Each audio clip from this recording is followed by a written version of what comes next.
minute on my nose? Yeah, I've been seconded to the Art and Antiques unit for a week. Is this voluntary? That's all part of my career development plan. I forgot you've got a snooty little wife to impress, haven't you? Bye-bye. It's very good of you to come. My other officers have been whisked away to the USA. On a case? International antique scat.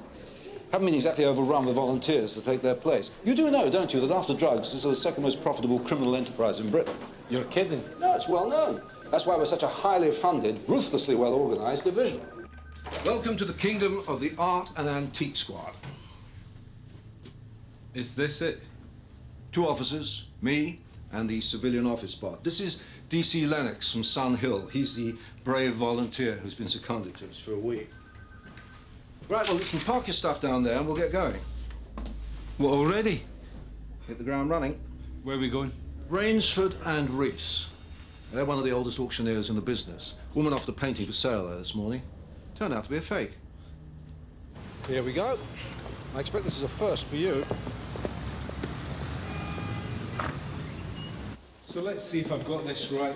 The woman's committed a crime only if we can prove she knew she was trying to sell a fake. Guilty of knowledge. Mr. Grommell, D.I. Hubbard, D.C. Lennox, Art and Antique Squad. How do you do? I'm Rainsford and Reese's expert on Victorian art. Ah. Very unfortunate. Rather a nice painting, The Loss of Innocence, and rather a nice lady. She tried to sell this forgery, claims she had no idea, and the paperwork does appear to be in order. Yeah, but it's quite easy to falsify the documents. All you need is a bit of antique paper. Of course, I'll leave the sleuthing to you. So how much is it worth? It's a fake, it's worthless. Yeah, but if it was an original, how much do you think it'd be worth? Well, I should say somewhere in the region of 40 to 50,000 pounds. 40 to 50,000? That's not bad for Victorian pastoral. Indeed. I'm here all the time with the missus.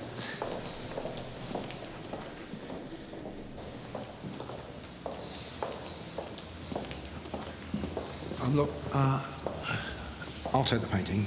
You take the pre-Raphaelite beauty. It's my pleasure, Guff.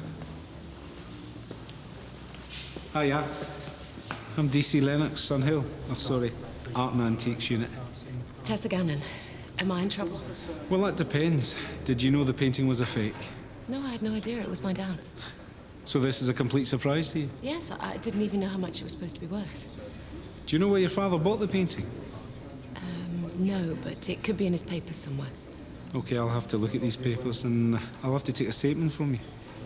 A statement? Yeah. The nearest police station to where you live. Oh, my. I haven't been to a police station before. I'm not going to arrest you. I just got to take a witness statement from you, that's all. I'm sorry. Let's go and have a look at those papers first, eh?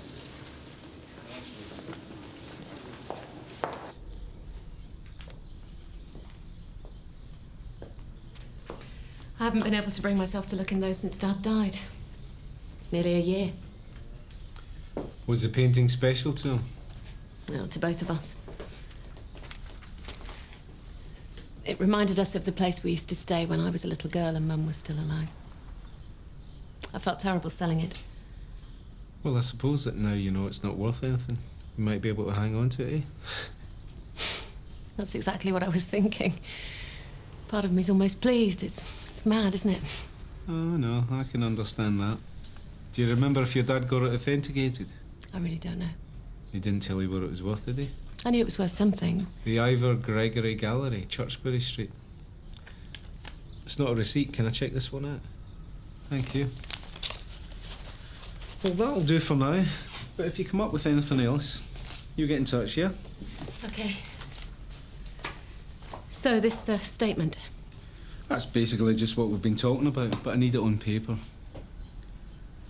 Look, we don't have to go down to the police station if you don't want. We could do it here. You're very kind for a policeman. Depends who I'm dealing with.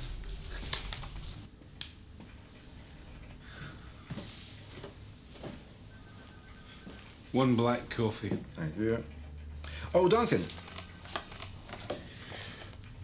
What do you make of that? Picasso. Mm-hmm. I want you to tell me exactly what you see. It's a picture of a young lady sleeping. And? Well, she's very beautiful. Serene. The thing is, it's the original. You're kidding. Came through Interpol this morning. The couriers are on their way to take it back.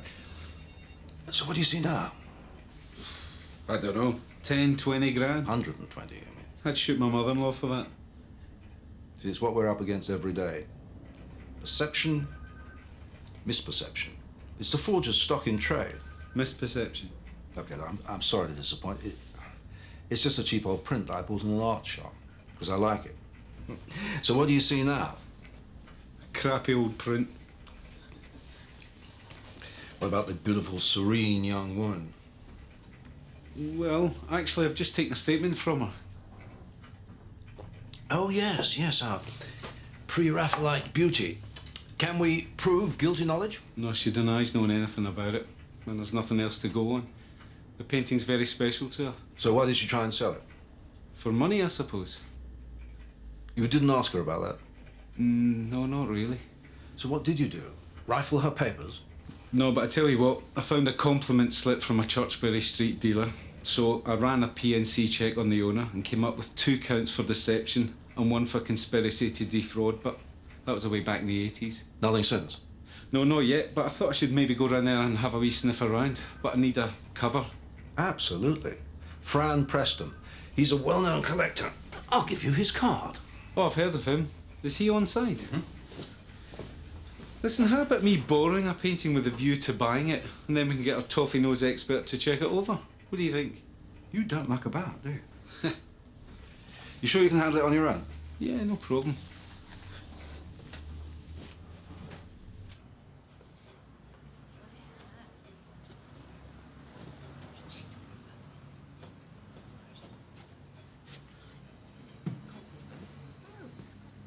Can I help? Ivor Gregory? The same. Duncan McLeish. I'm interested in late Victorian art. I was recommended via Fran Preston. Ah, excellent. It's mainly British Victorian I specialize in, though I do sometimes handle European. Oh, well, I like British, especially Victorian pastoral. Any particular painting caught your eye? Yeah, I was looking at this one here, actually. That's not Victorian. Yeah, I know that. It's really nice, isn't it? Indeed. Oh, well, you see, it's my wife who's a genuine expert. My interest is only investment, you know. Well, it's not an uncommon alliance. What about this one here? The Countess of Westmere. That's an important work. I only recently acquired it. What are you from the got family about art? Bunch of Philistines. I've got more taste under my fingernail than you lot have got put together. Look at you. Do you know who I am? Richard Towns, frustrated artist. And you owe me big time. Richard, please. Get off me. Where's my money? I made you, and now I can't even afford a decent drink. Do you want to call the police? Oh, I'd like to see you do that. Listen, do you want a hand? Come on, wee man, let's get out of here. Listen, I'll be back tomorrow with the wife. Keep moving. Hey, what the hell are you doing? Get off me. That's the way to behave in public, is it? Why don't you just mind your own business? Look, between me and you, I'm trying to sell the guy some insurance, so I reckon he owes me. How about I buy you a drink, make up for things, eh? Well, I'm not going to argue with that. So the guy at the gallery, does he owe you money? What? Oh! I lent him a tenner last week. Nothing. A tenner? Doesn't look like the type of guy that needs to borrow a tenner, does he? Okay, I admit it. I'm broke. I was on the scrounge. You know him well. He's a charlatan like the rest of them. As Wilde says, he knows the price of everything. And the value of nothing. Hey, you see, I know. I was famous myself once. Shows promise at times, see? Figurative, though. Not into this installation crap they do now. People don't want to know how things really are anymore. All they want to know is how much it's worth. And they all want to show off how clever they are with all this intellectual nonsense. Post-impressionist, post-modern. Post-bloody-mortem. Post-modern.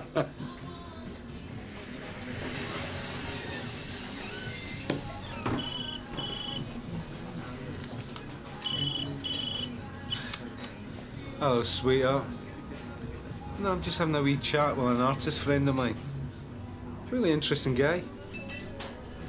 Oh, don't worry. I won't be long. Yeah, I'll be there. See you later. Bye. The wife. Cheers. You never told me what you do. Yes, I did. I'm a businessman. Charlatan like the rest of them. Aye, right. I'll do you a favour, businessman. Oh, yeah. There's a bronze in there by Gilbert, very influential. Sculpture. I thought you were into painting. I make no distinction when it comes to good art. And this is good. The fellow doesn't know what he's got. You can have it for a finder's fee. No, I don't think so, mate. 40 quid and it's yours. 40 quid, Give it to your wife. It's a bit damaged, but it's worth loads. How much is it on for? 70 quid. 70 quid, no way. I'm not letting you go without it. 70 quid?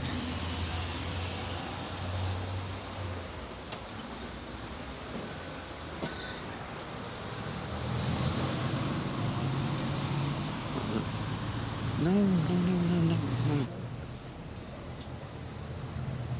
Bronze.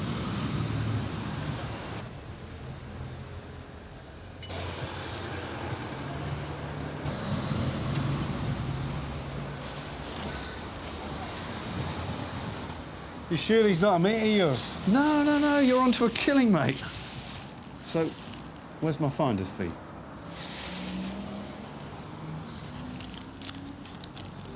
There you go. I said 40. Yeah, and I'm a charlatan like the rest of them. Let's go.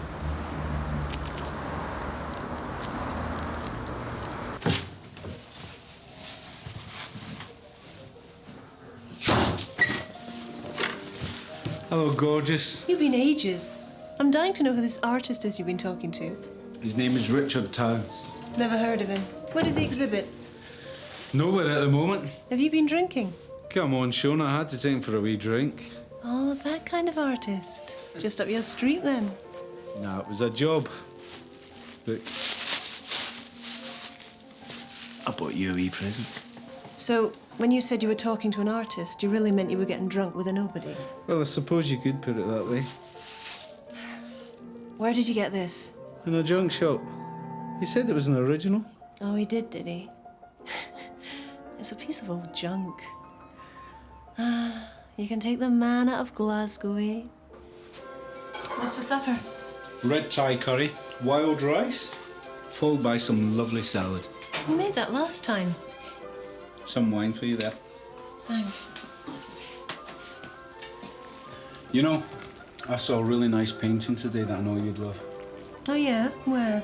Churchbury Street. I thought maybe we could borrow it, see how it hangs. It's not another piece of old junk. No, it's a late Victorian pastoral. Oh, well, they're still going up in value. I know.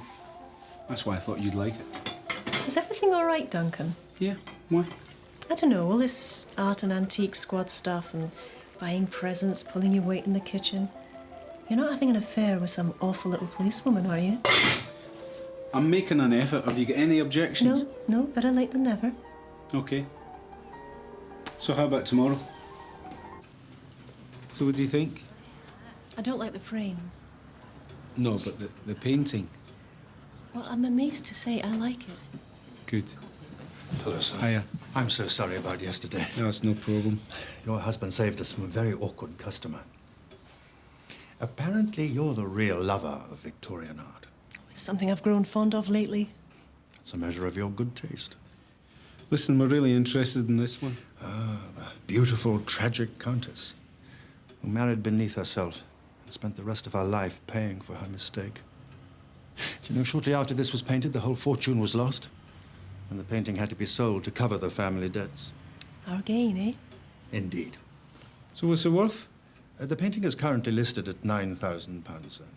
Can I just ask, does it come in this frame? It's my impatience to exhibit. No, I haven't had time to sort out a decent one, but if you're interested, there'll be no extra charge. That's really reasonable. But what happens if we change our minds? You'll take the painting away. If you're satisfied in situ, we'll make the arrangements then. Though I've no doubt good taste will prevail. Oh, you can't say fairer than that, eh? You know, I think we'll take it. Now, for the investor, I do guarantee to buy back any Victorian art I sell in 1 year's time for the listed price plus 10%. Is that so? It's a measure of how confident I am in the painting's worth. And for the doubter, I'll give you the number of the previous satisfied customer. Great, thanks very much. You've excelled yourself, Duncan. Yeah, I know. But for some strange reason, he seems to think you're the one with the money. I've had a preliminary lab report on the forgery. Looks like the oils might be authentic. Oh, that's a bit odd. Well, just there's no paint on it that wasn't used in the period. Often they use paint types which weren't even invented yet. All right. Now, I've checked the provenance, and that's authentic. What the hell's the provenance? I thought you'd have known that, Duncan. To tell you the truth, Gov, music's more my kind of thing. Fine art's just a wee sideline. Well, the provenance is the history. You see, this is from the museum. It shows that the original painting was exhibited there in 1920 and then again in 1947. But it hasn't been exhibited since. So the person selling the forgery may have the original themselves. Uh-huh. Now, our expert also said that some of the brushstrokes were anachronistic. These here, look, these are modern in style and inconsistent with the rest of the picture, whereas all the rest are typical of the age, as are the oils. Now, the mystery is, why go to all the trouble to use authentic paints and then ruin it with a few careless brushstrokes? What about your drunken artist?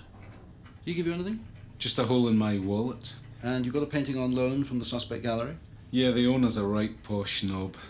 You wouldn't believe he's got form. Duncan, I know we're dealing with arty-farties, but you haven't left your nasty copper's brain behind, have you? How do you mean? You are checking all the angles. Yeah, I was on my way to speak to one of his previous customers. Good, but that's not what I meant. You heard what I said about the provenance just now.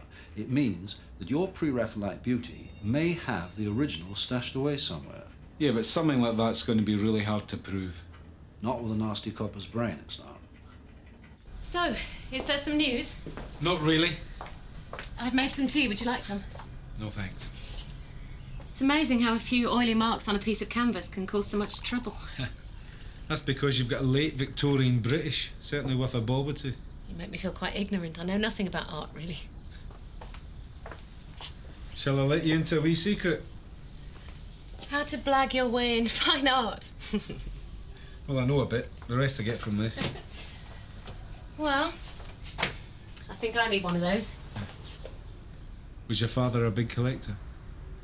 Well, the original idea was to give him something to do while he was incapacitated, but... So was he wealthy? No, not by the end. He needed a lot of care. My husband thought it was a waste.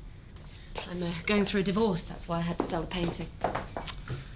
Look, I'm sorry to pry, but did you inherit everything? Well, this house, which is very nice.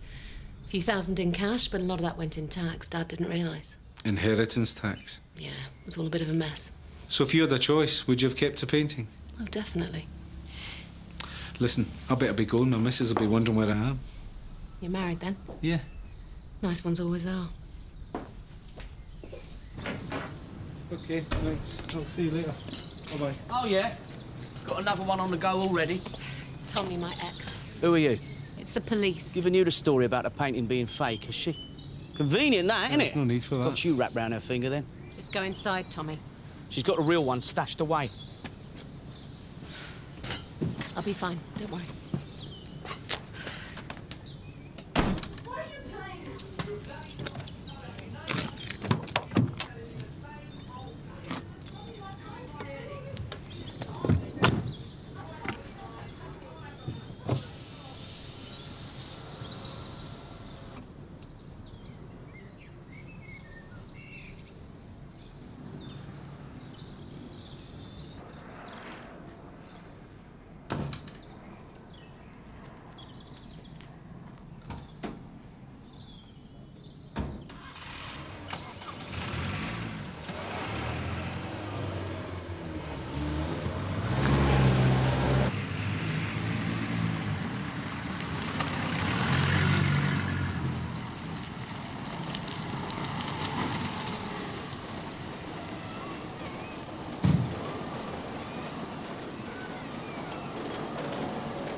Mr. Lennox. Hello.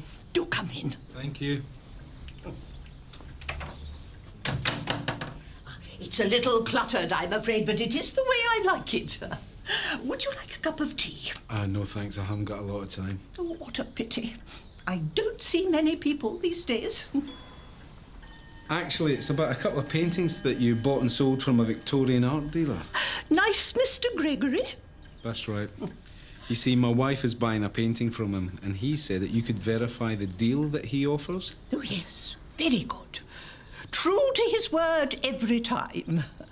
Unfortunately, I don't have one to hand because I'm rather shorter of money than I was. So, my last time was just that. He actually buys them back at 10% higher. Marvellous, isn't it? So what's the verdict? It's as original as the Beatles were in 1963. Are you sure? I'm absolutely positive. What's going on? Hi, Shona. This is Mr. Grommel from Rainsford and Reese. Thought I'd get him over to see if the painting was authentic. Oh, and is it? It's a first-class example, which is more than I can say for the choice of frame. Oh, don't worry, we're having that scene too. Yeah? What's wrong? Don't you like it anymore? No, you just sounded as if you'd made a decision. Yeah, I went to the gallery this afternoon and made the arrangements. £9,000. It's a very good price. I don't think it goes anywhere here. It'll hang perfectly just there. No, I think it looks too gloomy. Duncan, it was your idea to look at the thing in the first place. I shall be off then, shall I? Yeah, OK, I'll see you out.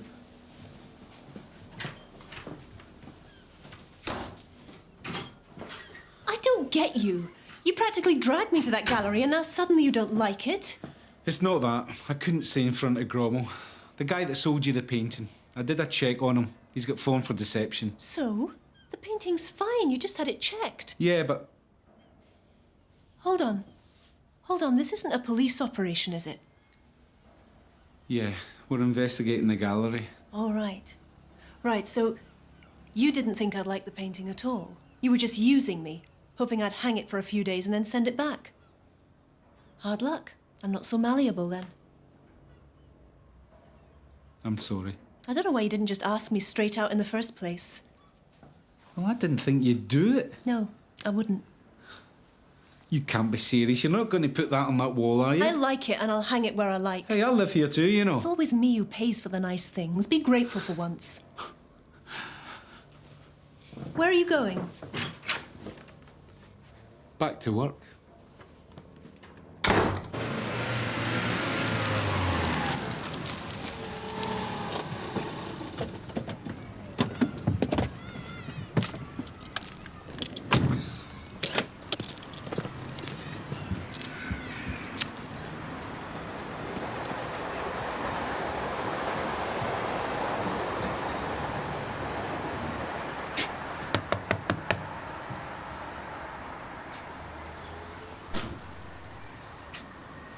What do you want? I want to talk to you about Tessa Gannon. She's trying to divorce me and keep everything for herself. You mean her house? Our house. I thought she inherited it from her father. Is that what she told you? Her father gave it to her when we got married 10 years ago. The house was falling down, I fixed it up. It's worth 10 times what it was then. Yeah, well, house prices do go up. Not that much, they haven't. I more or less rebuilt it from scratch. Ask her if you don't believe me. When she wanted a divorce, I told her she could keep the house if she sold the painting and bought me out. Half the house is worth loads more than that. So what's she do? She gets a copy made and tries to sell it so it looks like she didn't know it was a fake. You do realise if what you're saying is true, Tessa could go to jail. Her dad had it checked. I talked to him about it. Did you marry her for her money? Her kind like a bit of rough when they're young. They show you off for a bit, and then they go and marry someone with money. So you asked her to marry you? I liked her. She was the nicest girl I'd ever met. Now she thinks she can just throw me away and I'm not having it. So you'd rather ruin her life than let her go? You don't know what you're talking about. Believe me, mate, I certainly do. I'll see you around, Tommy. Hey, you don't want to believe it because you like her yourself. I thought you had a home to go to. You wouldn't think so, would you? Can I come in? Cheers.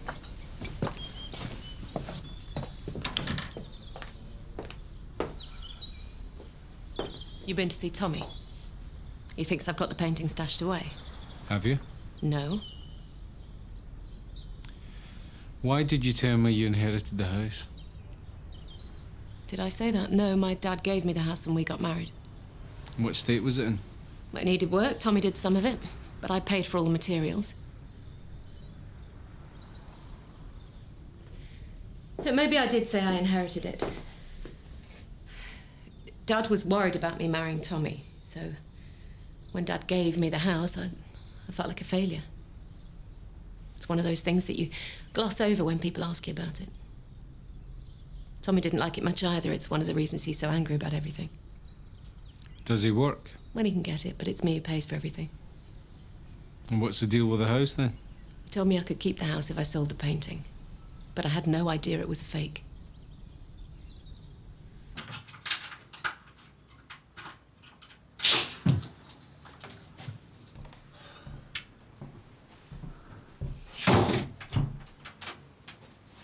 Have you been drinking? No. Look, I'm sorry about what I said. You know, I'm sorry I used you. I won't buy it if you don't want me to. It's your money, do what you like. It'll look nice when it's in a proper frame. I've arranged it with the gallery. Are you coming to bed? It's early. That's what I mean. No, there's something on TV I want to watch. Okay. Look, before I do anything, I want to check out Richard Towns. He was acting up in the gallery. Ivor Gregory sold you a good painting. Yeah, but he's got form. Back in the early 80s. Isn't it about time we paid this Tessa a visit in our hobnail boot? She lied to you. Sort of. She told you she'd inherited the house from her dad after he died. Yeah, well, I wouldn't read too much into that. Oh, just that she's capable of telling a direct lie. By the way, what were you doing round her place at that time of night? My wife was out. I had nothing else to do. You know, from the point of view of great literature, it makes a better story if the beautiful innocent turns out to be the villain, especially if the gallant sleuth falls for her in the meantime. It's not like that, Gov. You've got till 4 o'clock. After that, we send in the shock troops to take her place apart.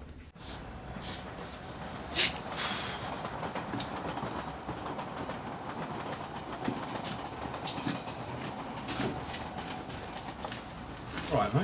What are you doing here? Hey! I'll get some glasses. Hey, don't bother. It's for you. Well, I won't then. Richard, I want you to copy a painting for me. You do copies? All art's copying to a certain extent. Yeah, well, I want one that would stand the paint being tested. Do you know what I mean? Why do I get the impression that there's more to you than meets the eye? Well, maybe there is. Come on. Does that mean yes? I don't ask questions. Not anymore. So, Richard, can you make the paint safe? You pay extra, you get expert-proof oils. Oh, yeah? How do you mean? I buy a job lot of cheap paintings from the same period, scrape the oils off and remethylate them. If they carbon date it, the paint comes out perfect. Yeah, but what about the painting itself? Can't they tell from the brushstrokes? Not if you concentrate. It's the hard bit these days. But for the right fee, I'm all yours. And are you sure all this is okay? You've got nothing to worry about. I worked with a guy a few years back on a couple of paintings. But he shortchanged me, so I planted a few of my own brushstrokes. No one spotted it. Bunch of Philistines. Nah, no thanks. So what sort of money are we talking about? Ah, Richard. Now, I was hoping that you were going to come up with a price on that one. What's your painting worth? £40,000. What? People have got too much money. Only rich people appreciate art these days. Yeah? Thought you said your paintings were worthless. Well, that's why no one gets to see them. Unless they're worth something, no one's interested. Well, I'm interested. Well, they're behind you. Could have got a couple of grand for that one at one time. Give you 30 quid for it, mate. Sold. Bear with me, Gov. I've got one of the artist's paintings. I just want to check it against the fake before we do anything rash. Is that okay? Cheers. Bye-bye.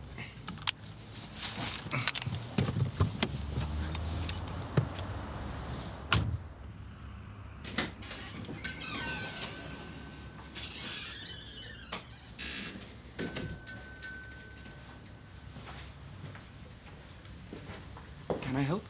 Yeah, what'd you give me for that, mate? It's not in very good condition. Yeah, I know. Where did you get it? That's been in the family for years. My auntie just wants rid of it. There's a piece missing here. So it's original? Yes, but without a hilt on the sword. So how much? I couldn't offer more than 500. £500? Okay, 550. Are you serious? 600's my final offer.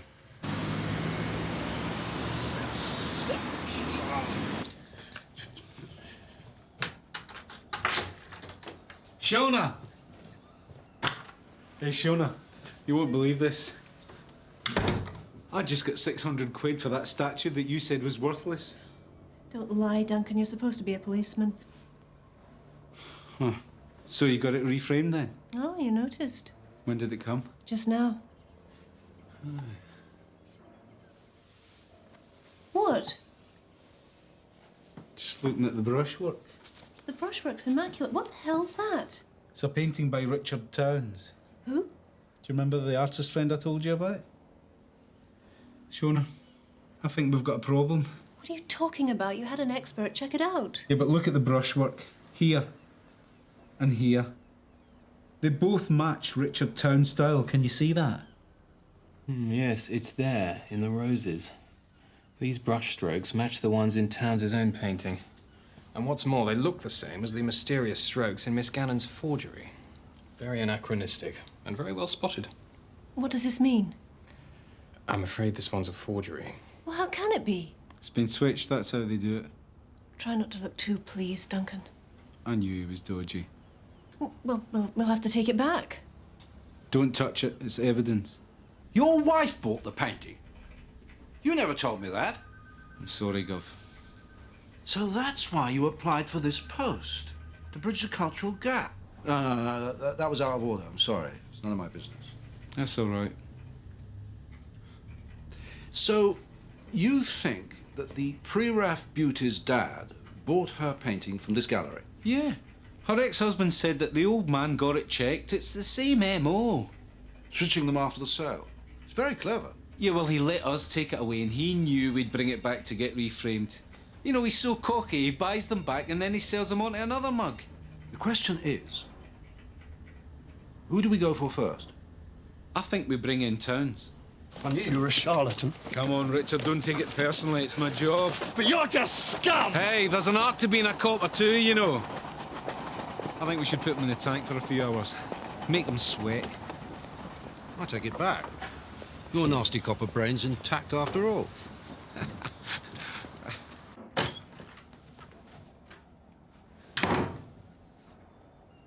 Where's the painting? I took it back. He gave me my money. You took it back to the gallery? I told him I'd say nothing to anyone as long as he refunded. I don't think he suspected anything. It was evidence. Well, you'll just have to find something else to use as bait. I told you he had fallen for deception. Would you rather risk my career than look stupid? We're talking about £9,000. Shona, you might think you know a lot about fine art, but you know nothing about police work.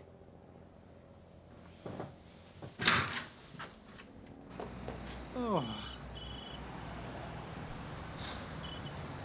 Hello? What now? No, that's fine. Don't worry, I'll be there. Okay, bye.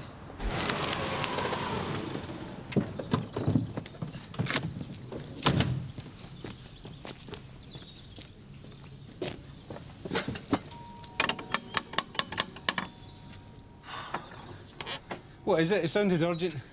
It was me. I tried to sell a forgery. I've got the original inside. Didn't realise how much trouble it would cause. I paid an artist to do a copy of it. Richard Towns. You know him? Well, the gallery you found, I asked them to recommend someone. It cost me a fortune. But I couldn't bear to let this go. Does that mean you would have to have sold your house to pay your husband off? I was hoping Tommy wouldn't do that to me. I offered him a few thousand out of my savings. And did he settle for it? He knows the painting was authentic. I didn't realise how much he'd talked to Dad about it. And I didn't think the auctioneers would call the police, and I didn't think you'd pursue it so hard, and I can't stand the stress of lying to you about it anymore. How much trouble am I in? Well, trying to pass off a fake's pretty serious. But I'd never have gone through with it. I wanted them to identify it. Otherwise, Tommy would have been suspicious. Look, it wasn't about the money, it was the painting. It's all I've got left of my dad. Tessa, I think this is a fake. What? You obviously, unknowingly, made a copy of a copy. The original would have been switched after your dad had bought it and they got it checked. No, this is the original. No. Look at the brushstrokes. It's all over the place. Even I know that. Without finding you in possession of the original, it's almost impossible for us to prove you knew you were selling a fake. Unless you come to us and make a written confession. Because you see, what you've got here is a genuine forgery. Your wife took the painting back to the gallery and now it's closed. This is a disaster. Why didn't you bring it in here straight away? It's complicated. It's all a misunderstanding. Well, it's a pretty big one. She's trying to ruin your career. It's partly my fault. I took her with me to the gallery and I didn't exactly fill her in on the whole story. That's when it all started to go wrong. Well, let's see if we can get you out of this mess. Which one? Tarrant should be ready to talk by now. Let me do it, Gov. You've got nothing on me. Not a lot as it happens, Richard. Well, let me go then. Just talk to me and then I'll let you go. I need a drink. It's not fair, is it? You been stuck in here while Mr. Gregory swans around in his big car. I presume he's got a really nice house too. I don't give a damn about that. That's just because you care about art. Gave up on that a long time ago. Why say that when you've got integrity? What would you know about that? You're a copper. I speak to people all day, and I get to know who cares and who doesn't. But you seem like a bloke who does care. Shows what a good judge of character you are. Your paintings are worthless, but you painted them because you really loved doing it. And then you watched all the fashionable artists getting really rich with their pretentious crap. But the problem is, unless art is worth a fortune, nobody wants to see it. Where's this going?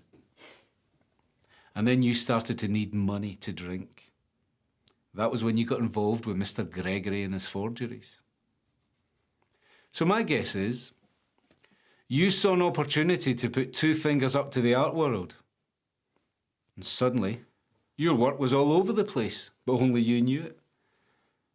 So what happened next? You tell me. I think you got so pissed you couldn't work anymore. And then Victorian art was all the rage, and Mr. Gregory came up with a scheme to recycle your paintings at 10%. But he cut you out of it. He's a businessman, what do you expect? Well, look where it's left you. Pathetic, isn't it? Yeah. So here's what I'm proposing. You drop Mr. Gregory in it. No way. You tell us where he is and stand up in court, and I'll make sure every newspaper in the land covers the story.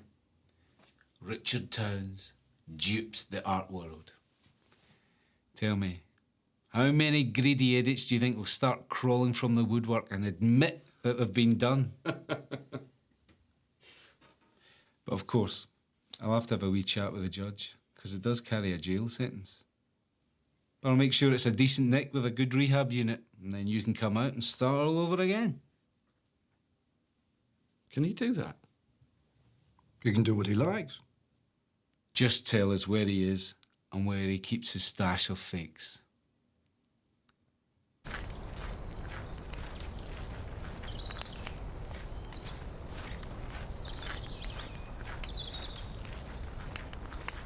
Let's hope there's no originals in there, eh?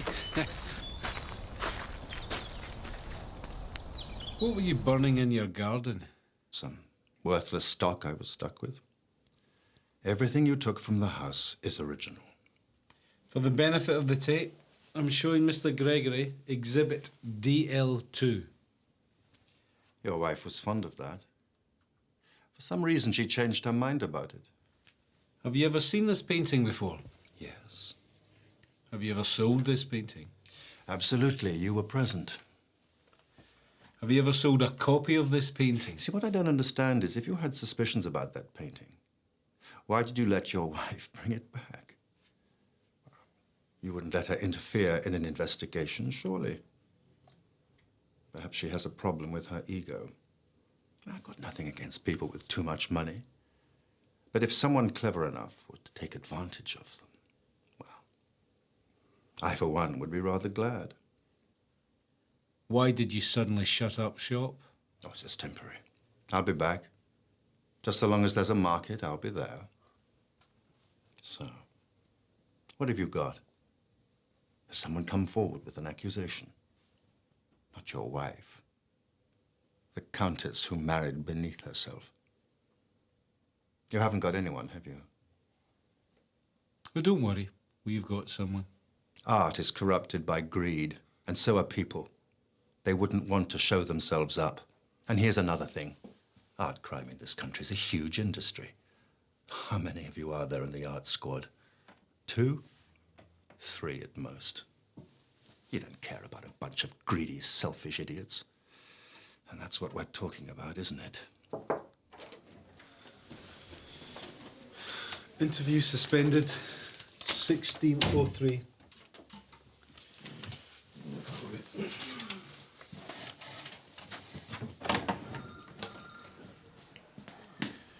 Your pre-Raphaelite beauty is in hospital. Apparently she's taken a beating.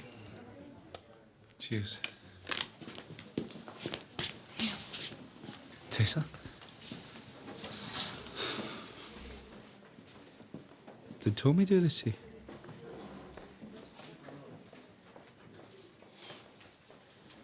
Has it hit you before? That's why I'm divorcing him. Only took me 10 years. You've got to press charges. I haven't told you everything. I hid the painting from him. I mean, I hid it from the taxman when Dad died. I thought it was an original and I'd have had to sell it. When Tommy realised what I'd done, he threatened to report me if I didn't sell the painting and give him half the money. Is that why you got it copied? I just wanted to keep it. You deserve more. That's why I didn't hear any of that, okay? If you want us to go after Tommy, well, we can.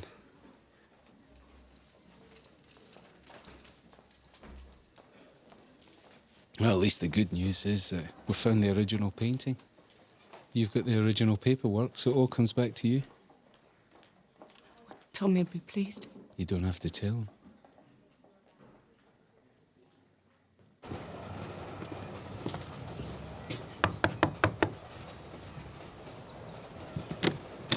Do you want to go to jail?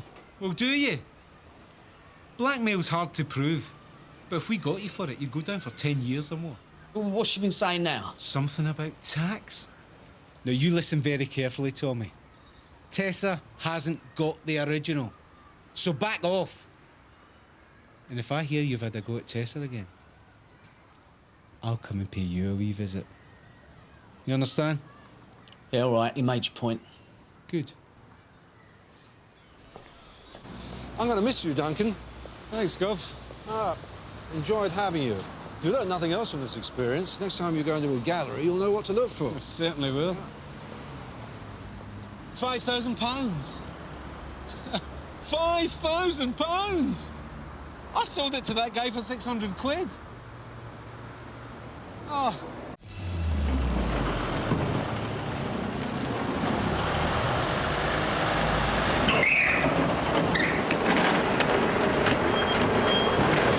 All right, let's have you. Archer! Campbell! Come on, Campbell, we haven't got all night. Sinclair! Sinclair! It's late, Sinclair. Don't make us come in there and get you.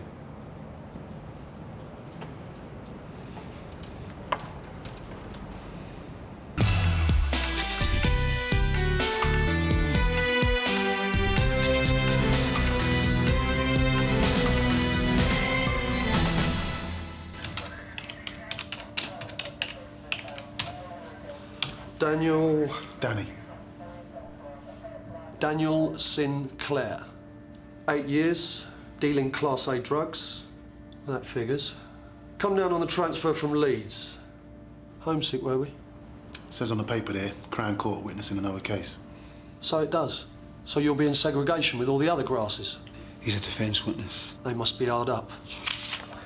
Sign here. Just in case you can't read, it's to say that you came here without property. Stops you from saying we nicked it. You'd never do that, would you?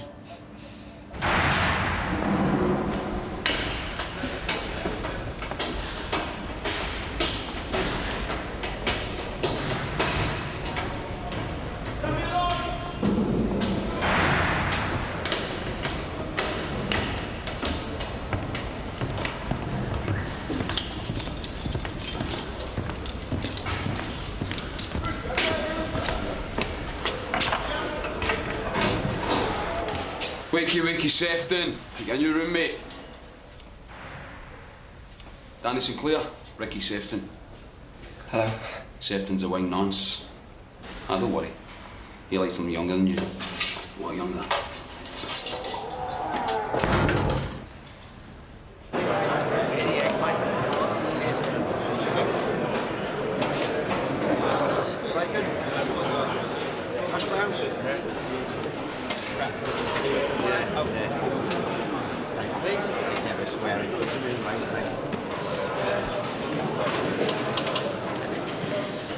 All right, if I sit here. Go ahead. Listen, I can get you some decent fitting clothes. Yeah, and why would you want to do that? Just being helpful, that's all. You eating that? Be my guest. Who's that? Andy Burton. Neanderthal man with him. He's FA. And what do you know about Burton? You know, what's he into? And I thought you wanted to be helpful. All I know is that you don't mess with Andy Burton. Anyway, what do you want to know about him? You want my breakfast every morning and see what you can find out about him. Sinclair. Come here, Sinclair. Sefton, be somewhere else. Sorry, Mr. Ketch. Right, Sinclair. You're in the laundry. Sorry, someone's made a mistake. No. You do as you're told, Sinclair. You've been allocated to the laundry. I've been transferred here on court appearances. You were right, Mr. Scarfield. Clever one. Look, it's a big case. My brief said I could be called at any time. And if you're in the laundry, we'll know where to call, won't we? You don't like it, Sinclair. You write to your MP.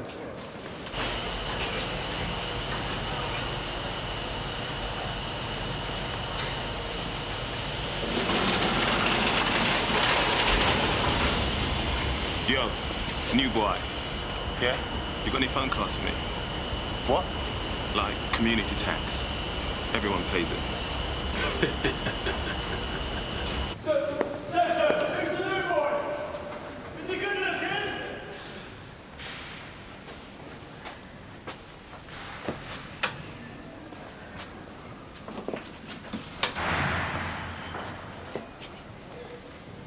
You get these. Why? Because of this. I need protection. Someone to look after me. Hey, look, I ain't into any of that. I don't mean like that. I mean out there on the landings. This won't happen if they think I've got protection. What about S.O. Ketch? Oh, get real. Who do you think did some of this? Besides, in here, being a grass is worse than being a nonce. So why don't you go on segregation? Because I hated it. Anyhow, I'm not a nonce. They all think I am, but I'm not. So what are you doing in here, then? He lied about his age. Said he was 19, and I believed him. Danny, you show out for me, and I'll get you anything you want. Deal? I told you, Ricky. You find out about Andy Burton anything you can. Deal? Yeah. Okay, it's a deal.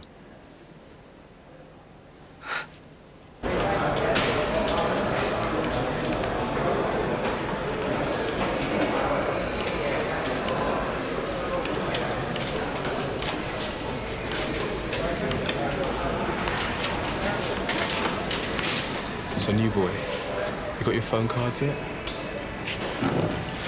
What do I get for my tax? Look, it's simple.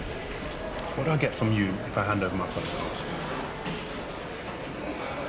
You get my protection.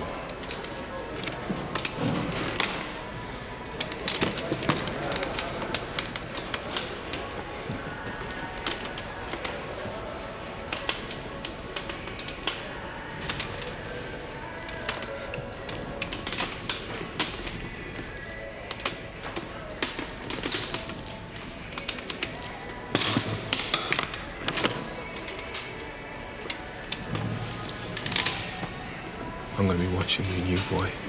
Maybe not going to wait up.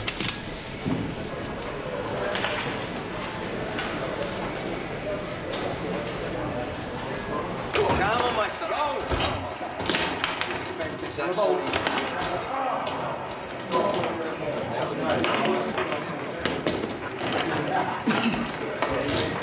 So, Mr. Danny Sinclair, why are you asking questions about me?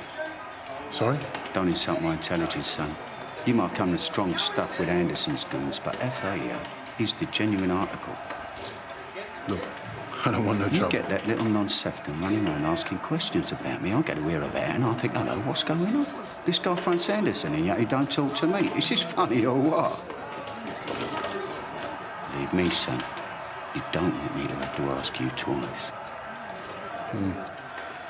My last nick, right, when I said I was getting transferred down here to Shadwell, everyone was going on about you. Yeah. How you was the governor, a real face. Last of the hard men. You got a pretty heavy rep, you know? A lot of respect. So I reckon I'm the new boy, the new Nick. Good thing to find out who runs things. If I was you, I'd keep my nose out of what don't got nothing to do with me. Whatever, of course. You see, Danny boy, it's an old prison. It's got a lot of dark corners where anything could happen to anyone. I'm sure you know what I mean.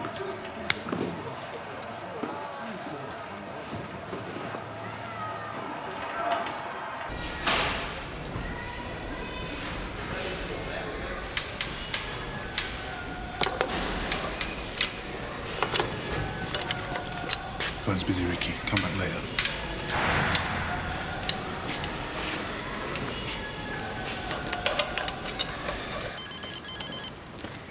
Hello? OK, Danny, what is it? I've made contact with Burton. Yeah, but it ain't gonna be easy. There's a con in here, Anderson. Rufus Anderson. I came across him a few years back. Do you want me to talk to the governor and get him moved? No, Gov, he hasn't recognised me. I had a lot of hearing those days, remember? Listen, I gotta go. Yeah. Okay, baby. Miss you too. Yeah, love you, darling. Bye-bye. Keep it sweet.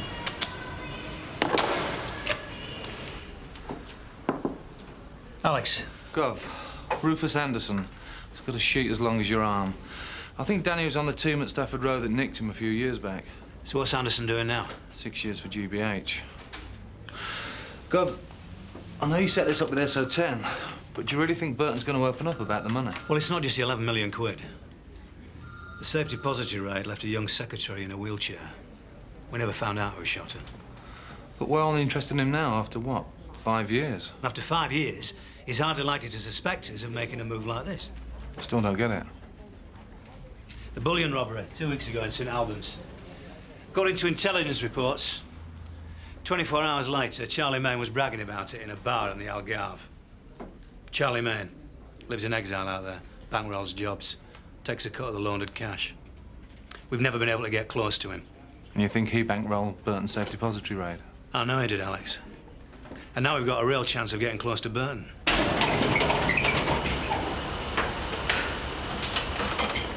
New boy. What is it? You can look after yourself. Ain't many get the best of Bruno.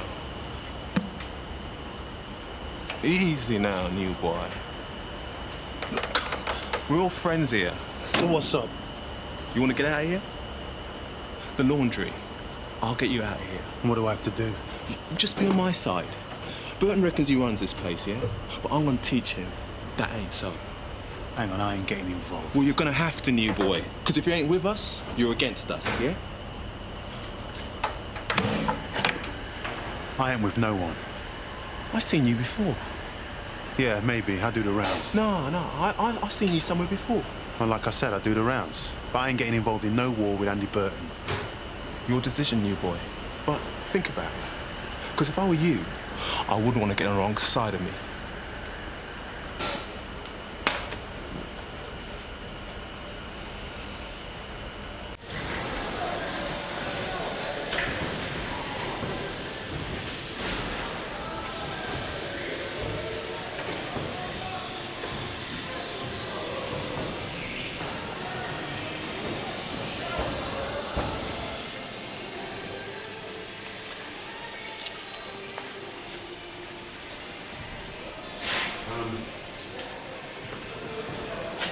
Left it here this morning.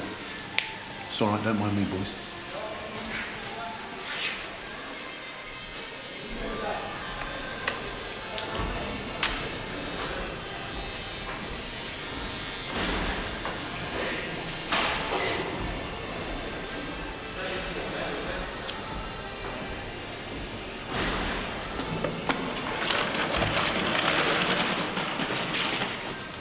What have you found out about Andy Burton?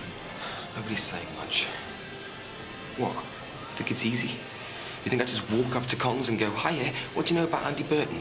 Ricky, you're out and about all over this, Nick. Yeah, and I'm hearing things, Danny. Anderson's trying to get a fix on you. Let me worry about Anderson. You concentrate on Burton. The way this is going, we're going to end up in the hospital wing eating through a tube. Ricky, it'll be okay. You reckon? Hey, trust me. Can't do anything else, can I?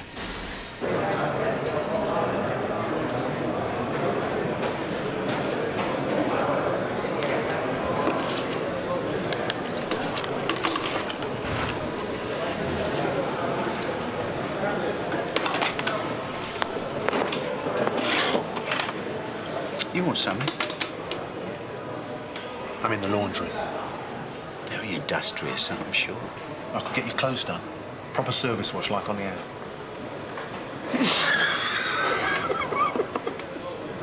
I don't think so. I can't help wondering why you're so keen to please me. You're better off sticking with your little friend here.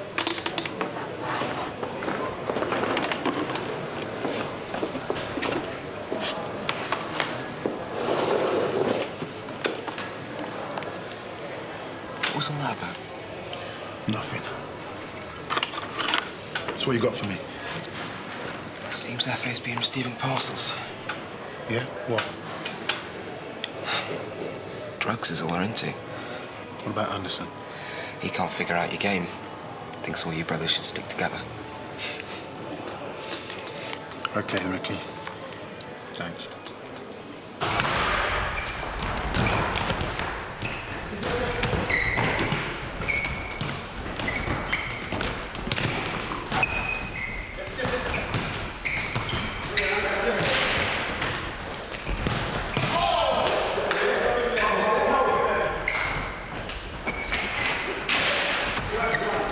Yes, Lomas.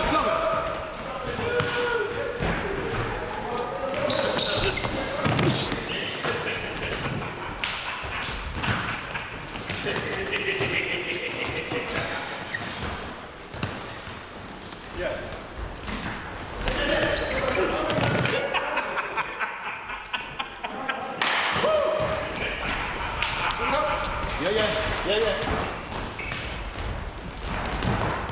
Closing down. Yeah, when you're ready, we'll go.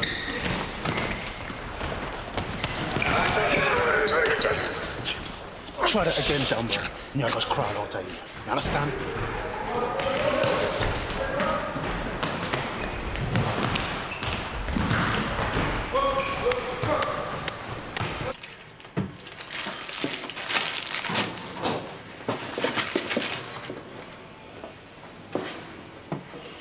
You and I are going to have a talk. Yeah? What about? About you, new boy. You're doing 8? Yeah. In Leeds. That place is hard, as they say? And some. So how'd you get back down here? Witness on another case. It's a grass, man. I done warned you. Yeah?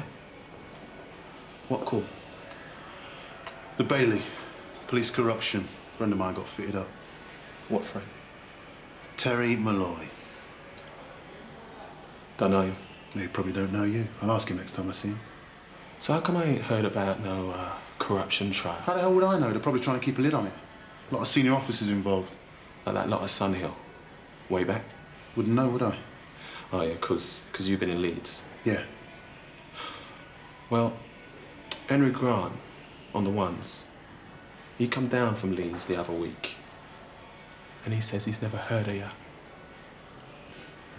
You know how many cons they got banged up in Leeds? Yeah, we know how many cons they got banged up in Leeds. Because Grant was the reception orderly. Come on, man, you know what it's like. You don't give out and they got nothing on you. All right, new boy. Right. Keep away from Burton. It's gonna rain on him. Yeah, I heard what you're saying. Make sure you do.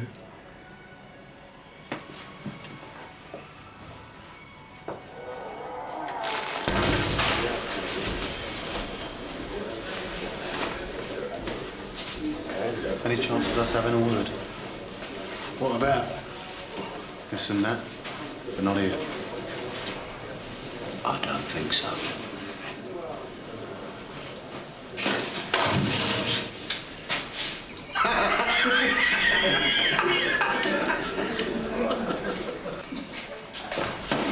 Time for a shower, nonce.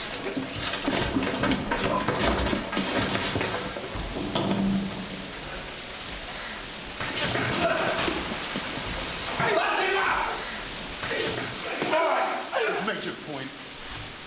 Yeah. And now I'm going to make another one. Come on, mate, let go! Come on! This ain't over, you hear? It ain't over.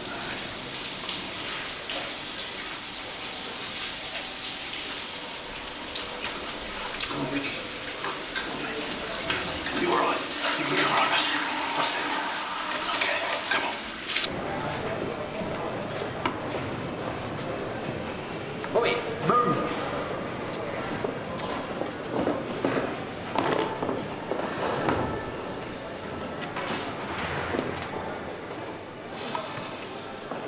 You got some, you have, stopping a nonce getting a smacking. Who do you think you are?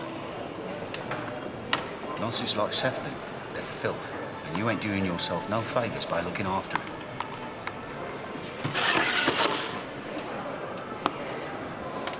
Are you listening to me? Nonce lover! Sefton gets all the crap jobs, right? 'Cause he's a nonce. And he's out and about all over the week. So? So, I want to set up a business operation with Sefton as my runner. Promise him protection, he'll do anything you want.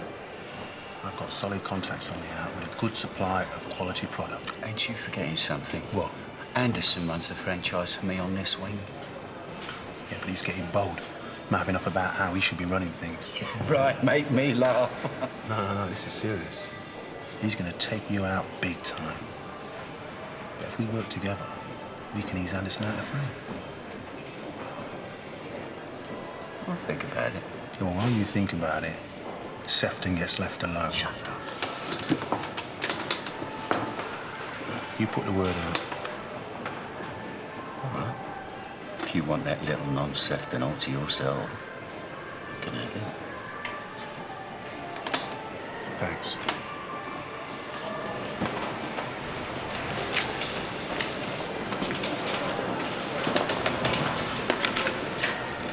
I know. You and Burton are getting into something. If you say so.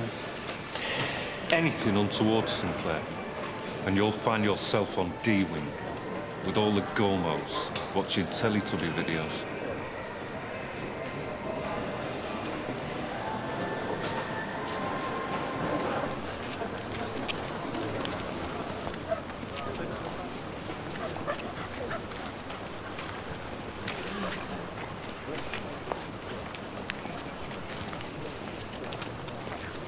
Burton's planning something big. Yeah?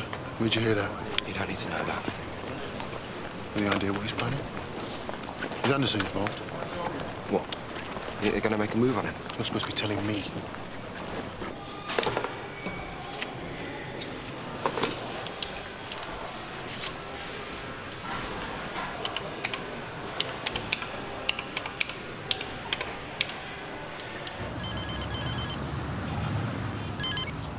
Yeah. Danny, look, if there's any chance of Rufus Anderson IDing you, I'm going to pull you out. Don't worry about Anderson. There's an officer, Senior Officer Ketch. Yeah, Ketch. Well, he's threatening to have me moved to another wing. No, Gov, look, I can make this work, but if I get moved to another wing, then it all goes down the tubes. I've got to go.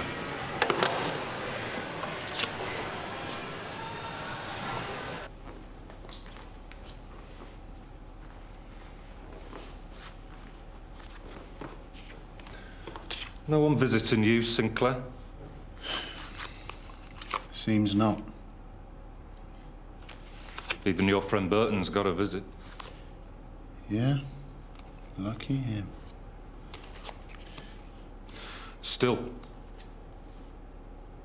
wouldn't get a good-looking white woman like her coming into a dump like this. Just to see a no-mark like you.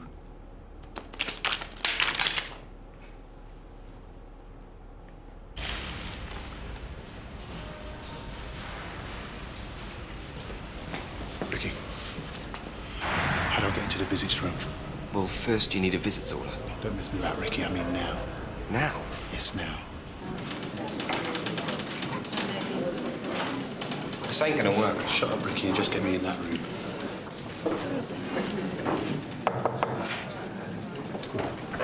More hot water for the urns.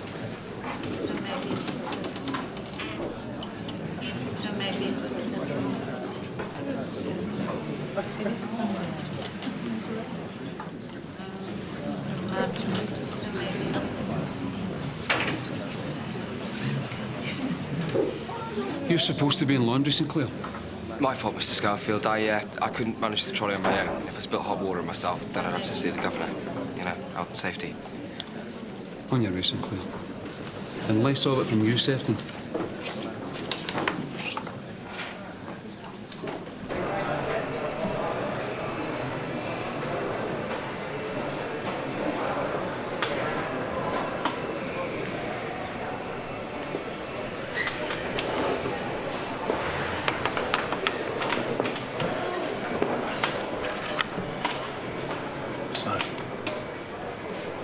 Who was the woman with Burton? That I don't know. You seen her in there before? Yeah, every fortnight she never misses.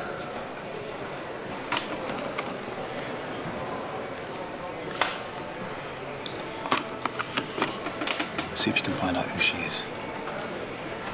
And there's something else. I want you to get me a couple of rocks. You want me to score some crack? I'm gonna tell everyone. Look, I don't want you to think I'm not grateful for what you did last night. I am, okay? And if there's anything that I can do... Nothing's for nothing, Ricky. I helped you, now you've got to help me.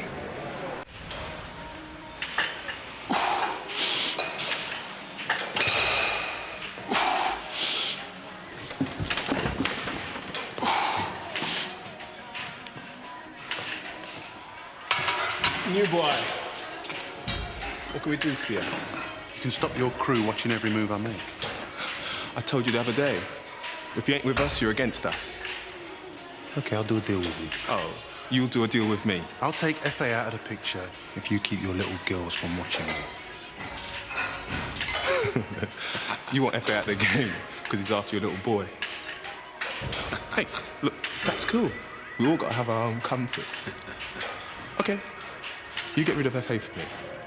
But tread carefully, new boy. I still ain't made up my mind about you yet.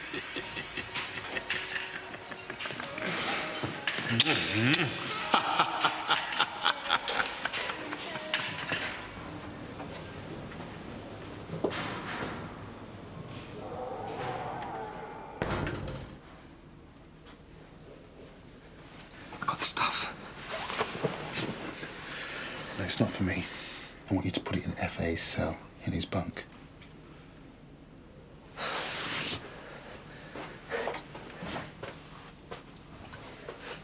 Do you know what I had to do to get this stuff? And now you want me to commit suicide. I want to get Burton and FA off your back. You said I'd be okay. You gave your word. You are okay. Then tell me why I've got to do this. Look on it as some extra insurance.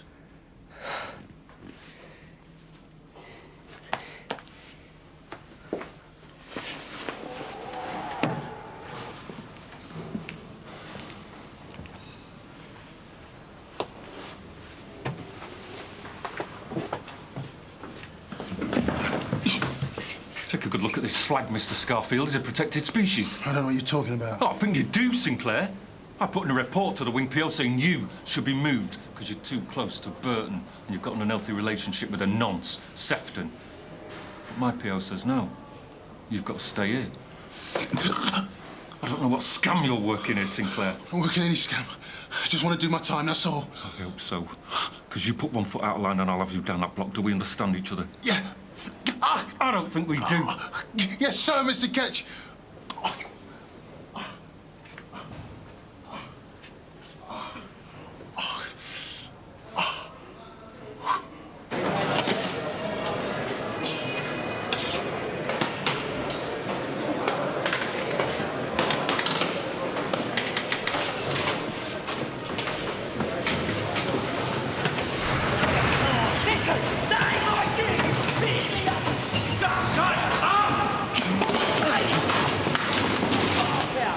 Let it go. You can't help it.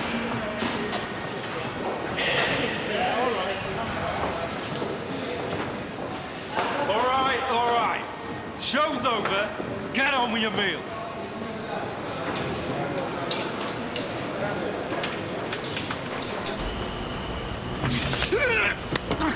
What you know about that crack they found in FA's trunk? Nothing. Was it Anderson? I don't know. Was it? Give me that. I know you lot stick together. Was it your pretty boy? Sefton got up against FA. He's trying to get revenge for what happened in the showers the other night. I don't think so. If I was you, I'd be worried about what you're going to do without FA. Yeah. What are you going to do without FA?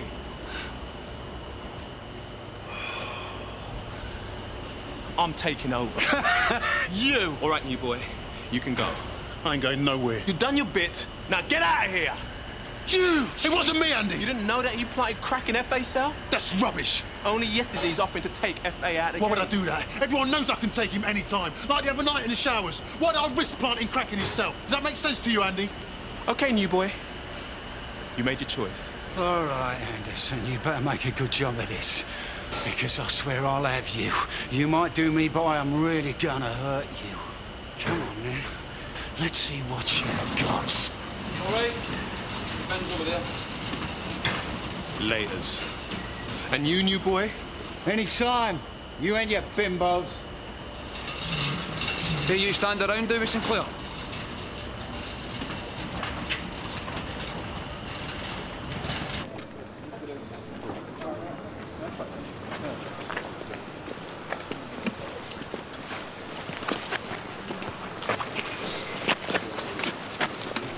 Do you want to walk somewhere else?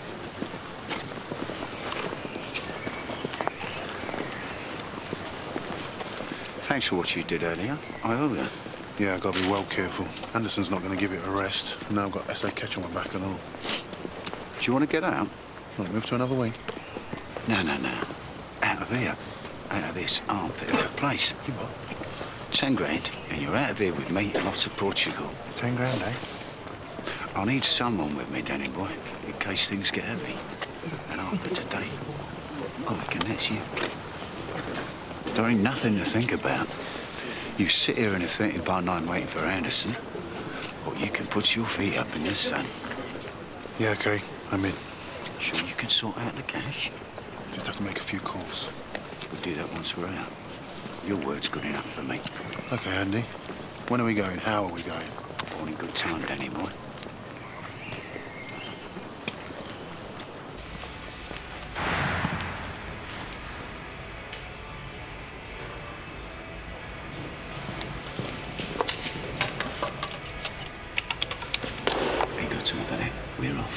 I've got to call my a girl in Manchester. Later, Danny boy. It's time to see if you just talk the talk or if you can do the business.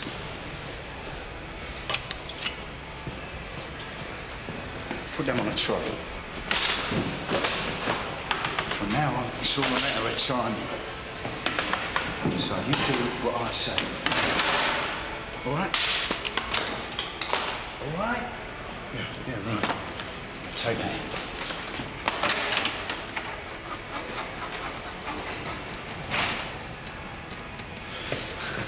You got some stuff for the kitchen, Mr. Scaffield?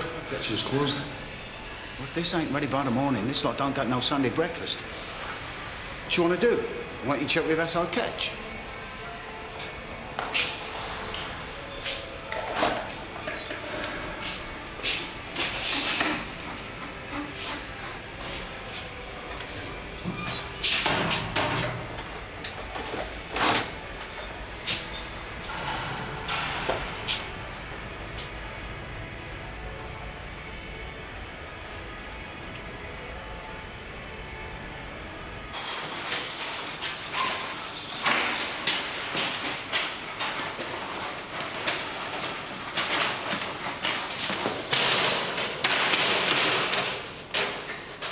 What is it?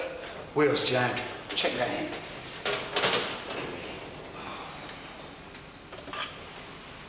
Are you ready?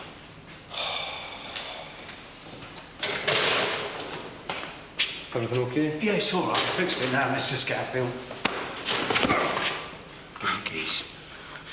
Do it, Scaffield. Give him the keys. No, you've got a wife and kids. Do you want to see him again? Yeah. Yep.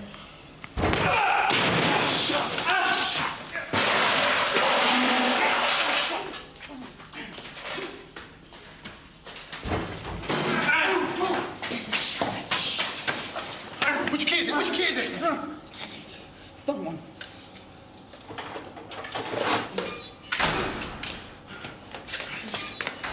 All right. End of the road.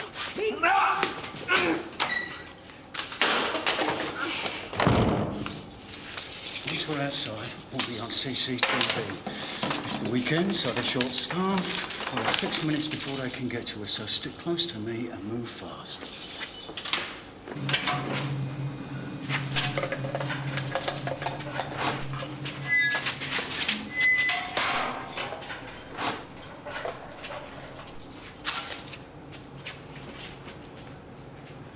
This way.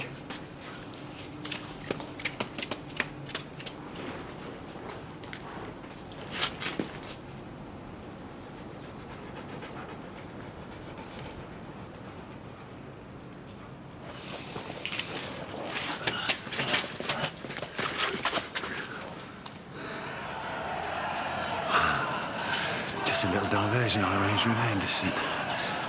And now non-Sefton's getting what he deserves.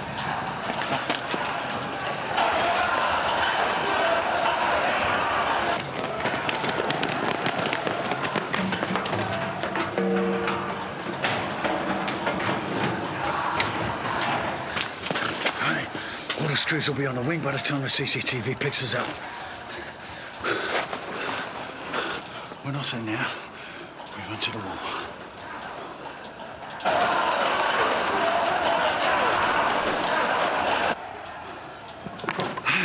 Now!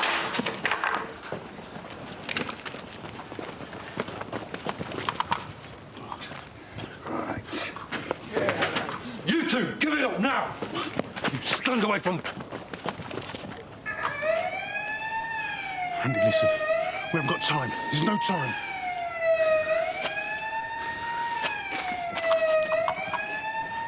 On the ground. No, please. Sinclair. On the ground! Face down! Sinclair, don't be stupid. Shut up! Oh, please, Don't Sinclair. move.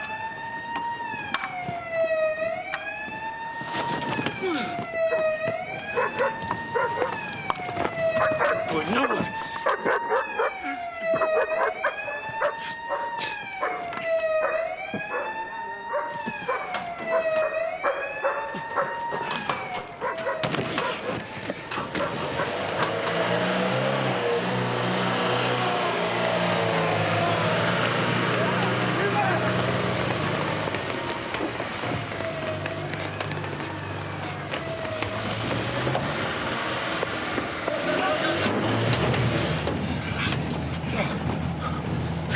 Thanks for waiting. What, you stop me whacking catch?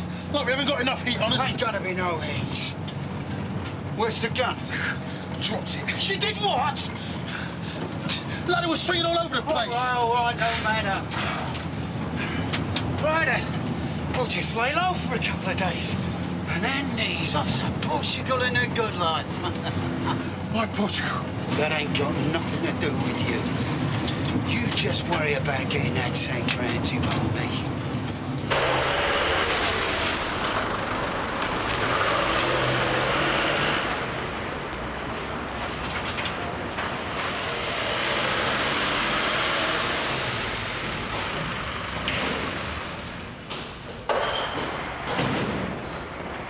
Mr. Burton!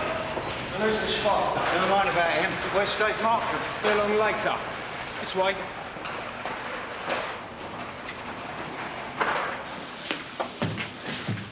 And who are you?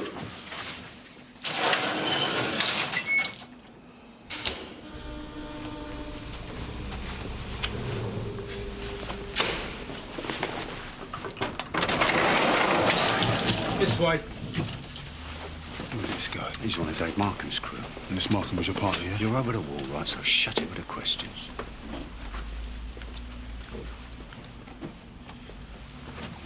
Staying here for a while. I need to talk to Dave Markham. No, you don't. Grint. And what stone do you crawl out from? Got all the mod cons here. Ross will get you some food. The bog's down the corridor. Ask him nicely and he'll take you. Might even shake it for you. What's happened to Dave Markham? Nothing. But pretty soon he'll be talking to the police. He won't know anything, of course, but they'll be tied up for hours. Who grassed the escape to you? Give me the 11 million, you'll find out. And what 11 mil is that? The 11 mil you had away from that safe depository in Stratford. Who was it? Was it Markham? Not Janie. Janie? But I thought you and her were it. You know, the real thing. Screw you, Grint. This place will be empty till Monday morning. No one knows we're here. Yeah. Andy, you know what I'm like if I don't get what I want. Remember that soldier in Botswana? This guy thought he was clever, hiding some diamonds from us. Swallowed them, he did. We found them inside his stomach. Do you remember that, Andy? Mess all over the place. Who's he? He's no one. He just did the jump with me. You can let him go. Yeah, I need to get on my way. Manchester. Tell you what, Andy, while you think about giving up the money, I'll have some fun with your friend here.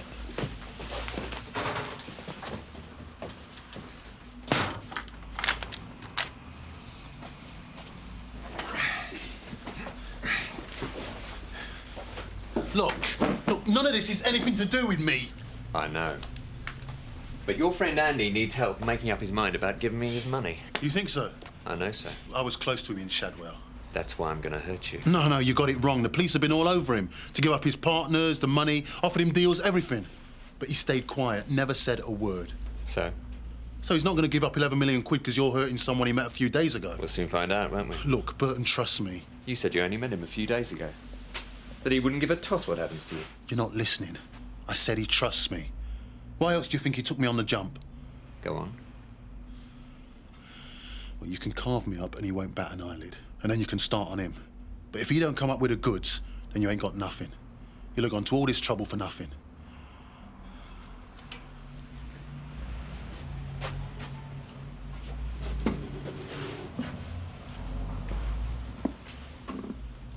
I'm listening.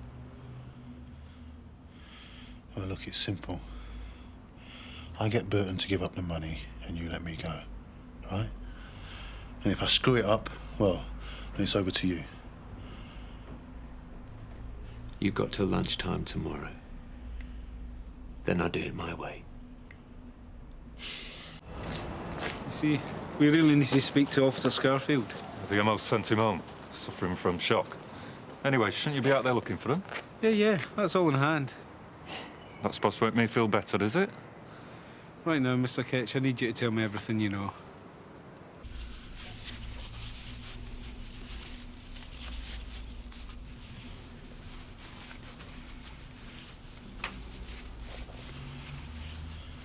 We've got to start thinking about how we get out of this.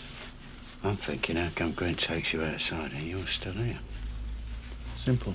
Done a deal with him. I get you to give up the money and he lets me go.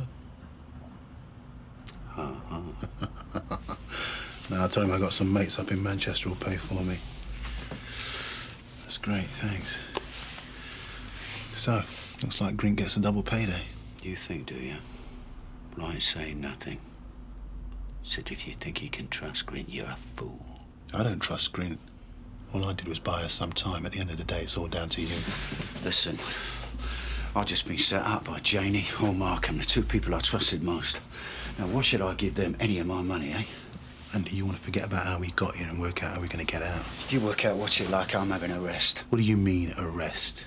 Now, Grint ain't going to top you. The longer I hold out, the more likely he's going to show his hand. And then I'll find out who set me up.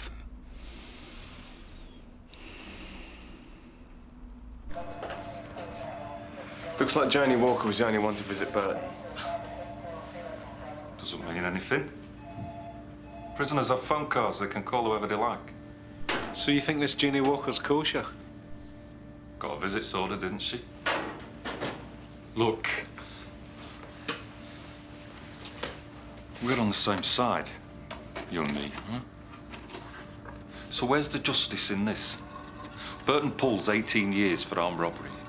He's got a TV in his cell, uses the phone whenever he likes, and does education in computers. My kid's school can't even afford computers.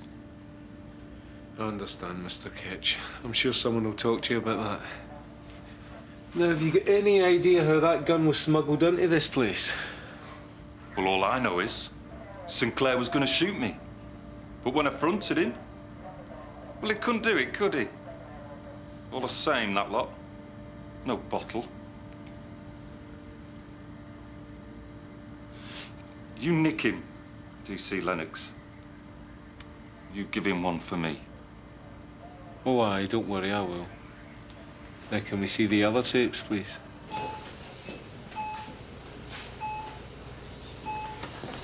Dave, Di? Ricky Sefton, sir. Shared a cell with Danny Glaze. Collapsed lungs, ruptured spleen and fractured skull. They don't give him 24 hours, Gov. OK. Stay with him. Let me know if he comes around. Sir.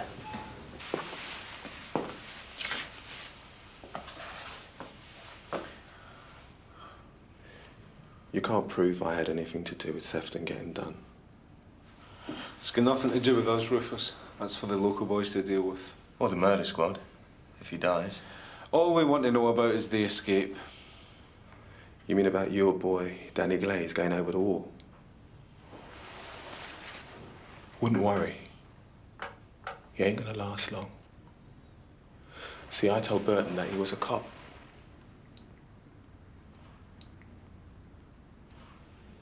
I'm done here.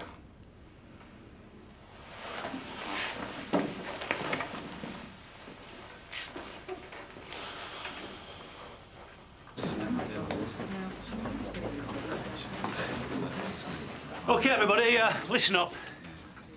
Now, Danny's identity was rumbled, which is why Burton has taken him over the wall. Burton's a very dangerous man. And given that he now knows that Danny's a copper, we need to find them and find them quick. So is it right that Danny Glaze had a gun? Yeah, the security video shows Danny taking the gun off of Burton. That's right. So let's all remain very conscious of that fact. Now, the 11 million quid taken in the safe depository raid was never recovered. We believe that a Charlie Main bankrolled the job and laundered the money. Charlie Main, living in Portugal. Now, it's likely that Burton will try and escape there to join him and the money. Needless to say, all ports have been alerted. Burton's known associates. OK, Janie Walker, this is Burton's girlfriend, his only visitor in prison. She's also a known associate of Charlie Main. Dave Markham, one of Burton's oldest friends. Now, we believe that he too was involved in the safe depository raid, but we could never prove it. Sir, why didn't Shadwell's escape contingency plan work? Well, it's the weekend. The prison was short-staffed. When the riot kicked off, all available officers were on the way to B-Wing. Well, the lorry outside the wall was spotted, but local police couldn't get to it because the roads had been blocked up with stolen vehicles. The lorry was stolen 2 days ago from a yard in Rickmansworth, and according to Shadwell uniform, a van was seen, a dark blue van, possibly a transit, was seen speeding through the pedestrian precinct. So it looks like that's how they got away. Andrew, given that Burton's associates are in Sun Hill, do you think you could get relief to check out garages, etc.? I mean, that van and lorry must have been kept somewhere. Right, sir. Good. Right. Now, the DI is going to be running things from here. I want to give Janie Walker a wake-up call, and I want Duncan and Paul to track down Dave Markham. Copy. OK. Oh, one other thing. Now, Danny's in great danger, so don't anybody try anything on their own. It's too risky. If you get anything, you take it to CAD, the DI, or me. All right? Let's go. I take it you're going to tell me why you got me out of bed. You and Andy Burton. What about us? Well, you were his only visitor at Shadwell, Janie. So? So it's a bit of a coincidence, isn't it? I don't know what you're talking about. You saw him on Friday and he escaped Saturday evening. I always visit Andy on a Friday. Every 2 weeks, regular clockwork. So if he was planning an escape, he'd do it through you. Him going over the wall was as much a surprise for me as it was for you. So who said anything about him going over the wall? Oh, you mean they unlocked the gates and let him walk out? So where were you last night? Here, on my own, watching TV. Can you prove it? No. Can you prove I wasn't? So what about Dave Markham? I told you I was on my own. Was Markham behind Burton's escape? Well, how would I know? I haven't seen him for ages. So aren't you worried about him then? Look, when I saw him on Friday, he didn't say anything about jumping. So who else could have set it up? Look, darling, I said I didn't know. So you haven't spoken to Markham then? I thought you said you hadn't seen him for ages. Well, no, I haven't. It's just that I heard that, well, someone was saying Dave Markham was putting a job together. Burton's escape? Dunno. Could be something, could be nothing. Andy and Dave go back a long way. They're in the army or something together. All right, Jenny. We might need to talk to you again. Well, I'm not going anywhere, am I?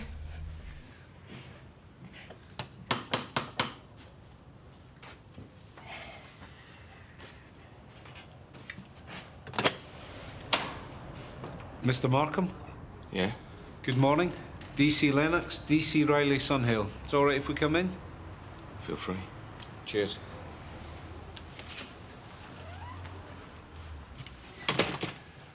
Right. Well, now that we all know each other, why are you disturbing my Sunday morning? Andy Burton went over the wall at Shadwell with another prisoner last night. Where were you last night, Mr. Markham? At my snooker club. We had an exhibition match. You do know Andy Burton? You wouldn't be here if I didn't, would you? You two go back quite a long way, don't you? Janie Walker. You know her? Now you're really fishing. I haven't seen that old tart for what? 3 years or so. What time did you get to the snooker club last night? At 5:15. Things got going about 6:30. And there'll be people there to support your story, will there? No. This will support my story, as you put it. Match ticket, programme. So what time did you leave then? Why don't you just talk to Kim Foles? She was behind the bar all night. I got back here about 5:15, 5:30, and I've got a mare of an hangover. So, if you don't mind. Don't worry, Mr. Markham. We'll check it out. Yeah, you do that. I'm going back to bed. See ya. It was her. Who? Janie's the one who grasped me to Grint. It has to be her. She visited me Friday. Told me the chum had been brought forward to yesterday. Andy, we've escaped from Shadwell. Now we need to escape from here. It has to be her. Right. So we get out of here, you pay her a visit and sort it all out. What? You tell Grint that you'll take him to the money, but only you can get out of here. Why? Because we stand a better chance against Grint and his men on the outside. That ain't gonna work. There's Grint, there's Rouse, at least 2 others, and they'll be armed. Unlike us. So we just sit here with our feet up, do we? No. We wait. If Cheney is the grass, then Dave Markham is OK. So he'll be out looking for us. Come on, Andy. The 5-0 are going to be all over him like a rash. So what's you, an expert on the law, are you? Well, it's obvious, isn't it? We break out of prison at gunpoint. He's a close associate of yours. Of course they're going to be on his tail. Yeah. We'll see.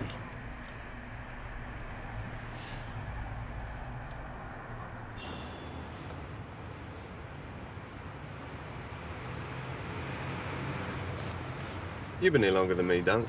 Is it true the DCI's been after this Charlie Main for years? Yeah, so they say. And he thinks Burton will lead us to Maine? Well, as long as we find Danny. Hey ho, what's this? Markham. Here we go.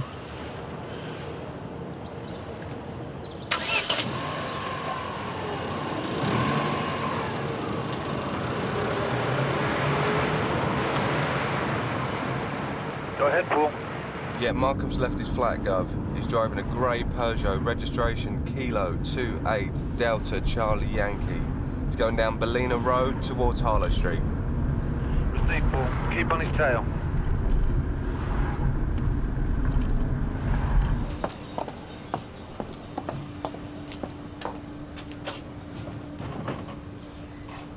What's he up to?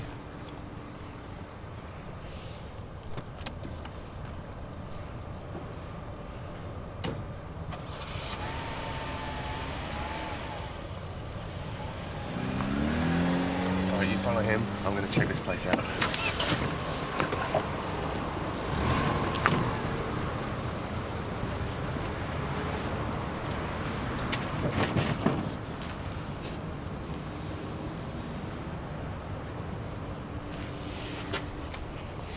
Sierra Oscar from DC Riley. Go ahead, Paul. Yeah, can you do me a check, Sarge, on a Bunyan storage company on the Larkman Industrial Estate? Find out who the key holder is.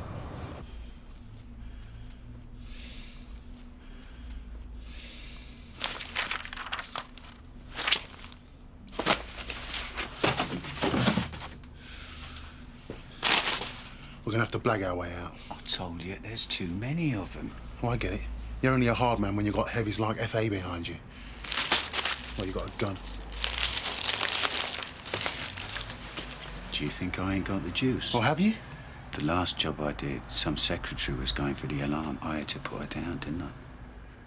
So how come they only done you for robbery? Because I left Markham and the others out of it. They got rid of the gun and kept quiet.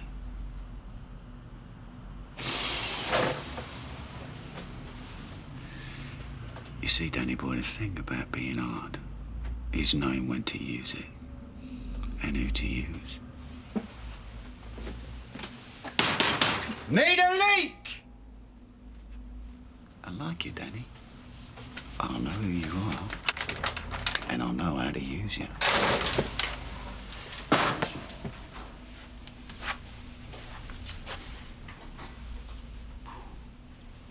You're running out of time.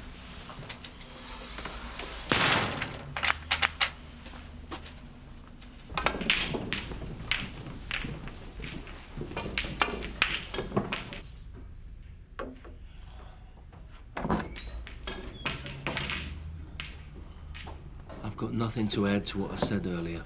David, I could arrest you and take you down to Sunhill.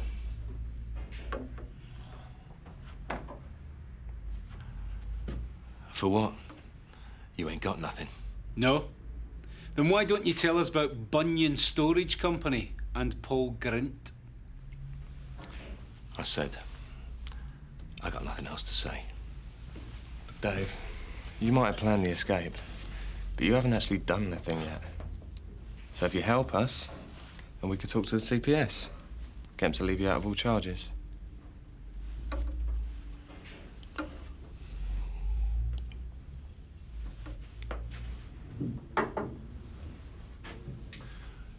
If I talk, I want some protection. Then why don't you tell us something we don't know?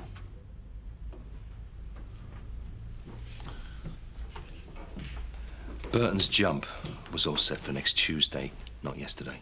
Then why did he go early? I don't know. Was Janie Walker your go-between with Burton? All right. What safe house were you going to use? A derelict school. He ain't there. I had it checked out. And you thought they'd go to the storage company, yeah? I want protection. I have to know that you're going to look after me. Dave, there really is no point in fannying around with this. The prisoner that went over the wall with Burton is of special interest to us. Oh, yeah. Now I get the picture. You've got someone in with Burton, trying to get the money. If anything happens to that other prisoner, I'm going to do you as an accomplice. And then when we find out who's responsible for all this, I think I'll tell them that you grassed on them. You wouldn't. You want to bet? Paul Grint owns a storage company. I said, tell me something I don't know. From what I'm hearing, he hijacked my escape plan. Got Andy to go early. Why? Why? Because he wants the 11 mil, same as you. And you know this Paul Grint?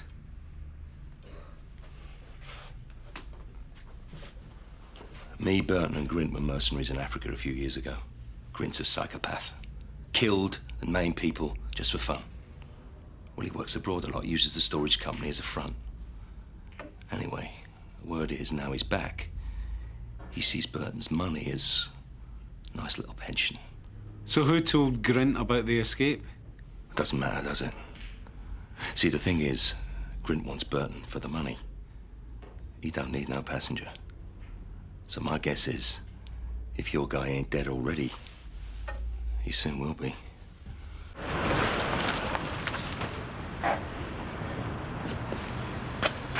Duncan. There's nothing here, nor at Grint's home. A neighbour reckons he's gone abroad. Gov, it's been 18 hours since he went over the wall, and we haven't heard anything. If what Markham says is true, Danny's in a lot of trouble. I do know that, Duncan. Well, maybe we should get in touch with Janie Walker again. Make her sweat a bit. No, it's too risky. If she clams up, we're no further forward. We've got to keep on with the elbow. But Janie's all we've got. She might lead us to Danny. Yeah, well, that's why we leave her alone. Let her make the first move, see where it takes us. Well, I hope you're right. That was the DI Gov. Seems like Uniform have found a getaway van down in Clegg's Landing, and according to the scenes examiner, there's traces of blood in the back. Let's face it, we're screwed. You bought us some time, Danny boy. Tomorrow's Monday, and this place is going to be crawling with people. Green can't risk keeping us here. He'll have to take us somewhere else, and that is when we make our move. That's it, is it? The master plan? I do remember suggesting the same thing a few hours ago. No. You suggested we got him outside. That would have been our move. Grint would have been on his guard. This way, it's his move, it's part of his plan, and he ain't going to be so cautious. That could give us the edge.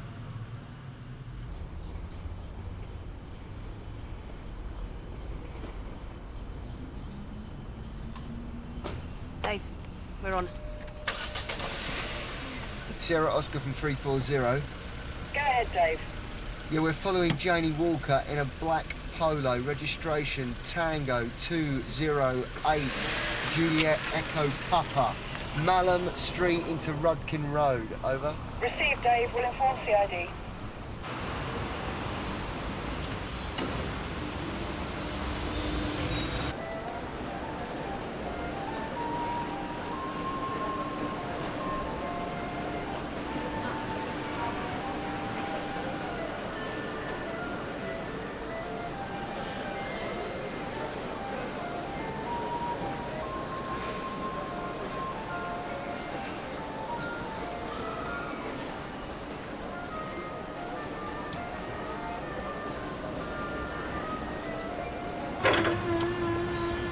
Police, move this now.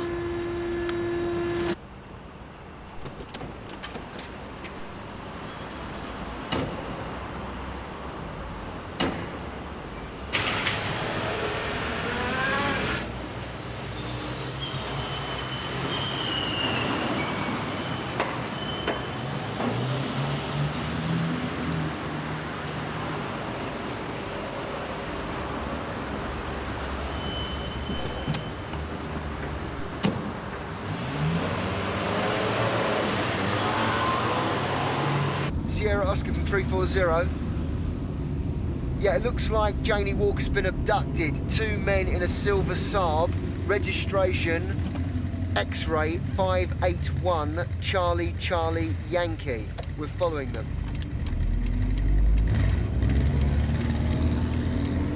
We've got Duncan and Port on everyone uniform can spare. Good. And SO19 are on alert. Right. Gov! The Sam's registered to Steve Ross.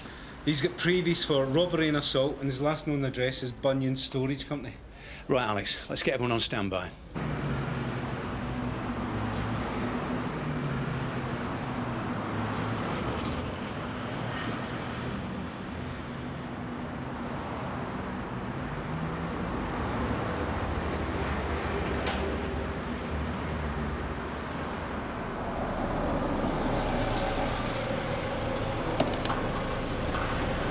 Sierra Oscar 682. I don't know how you can be so laid back. I told you. Grint's gonna have to move us. And what if he doesn't? What if he decides to get rid of me and concentrate on you? He knows I won't talk. Yeah, well, he's got all night to find out and clear up the mess.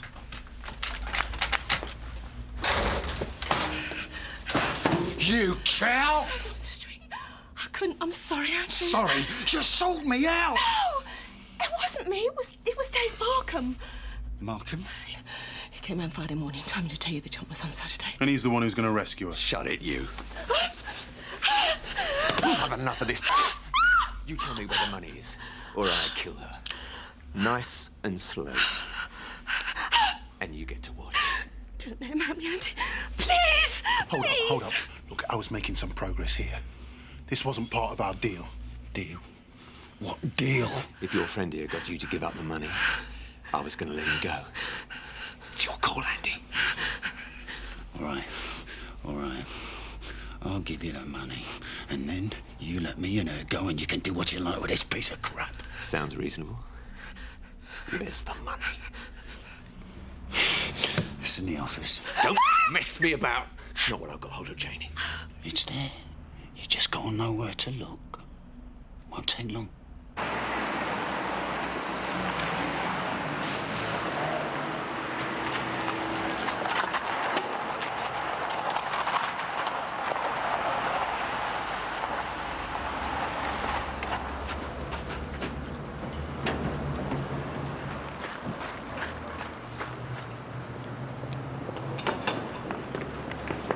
There's no one inside and the basement's clear. We've no idea what floor they're on. The security guard told us that 2 men and a woman went up to the 4th floor, Gov. It's got to be them. I want to know the exact location and how many. Paul, you go with them. We've got to get in there, Gov. There's a chance they're armed. You don't go in there at all.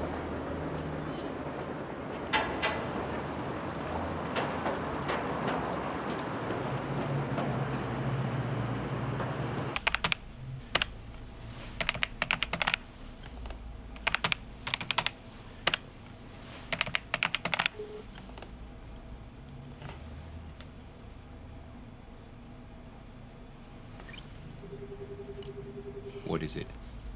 That is £11 million plus interest. Where is it? It's offshore. Most of it is in Grand Cayman. There's some in Shanghai. It's a bit risky, that, but it's full of potential. Better have your account details.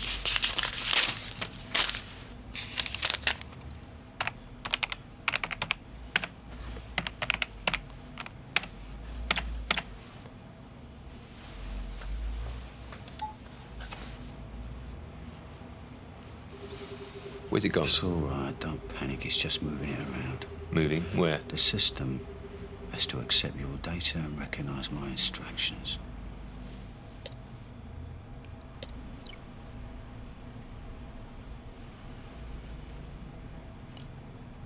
There.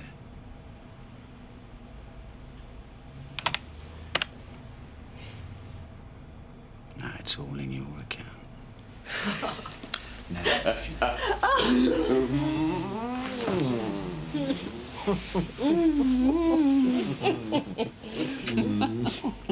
you are good. You have really done a number on me.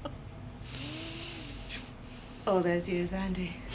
Backing you up, giving you alibis. And when you got nicked, what happened to me? You saw some cash. No, Andy. The 11 million disappeared. All I was left with was a few grand and a pile of debts. I saw to it that you was looked after. Oh, yeah? Grand here, grand there, just to keep me happy. What do you think I was getting out for? For yourself. You were going abroad to join up with Charlie. At some little fishing village on the Algarve. I knew I'd never see any of that money. So I had a word with Paul and we came to an arrangement. And you two deserve each other. Yeah, confirmed target sighted on 4th floor.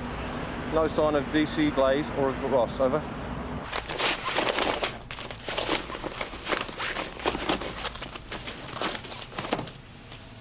Take care of him.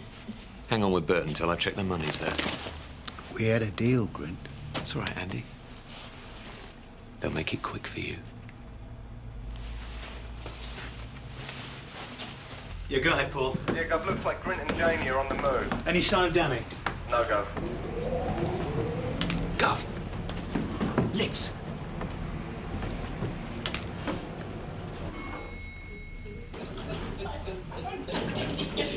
I'm going to be covered in bruises. It was your idea, getting Burton to believe it.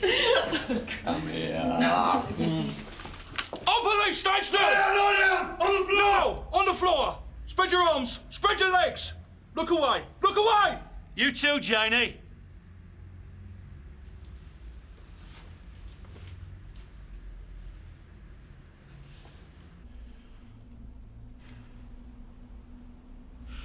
You don't have to do this.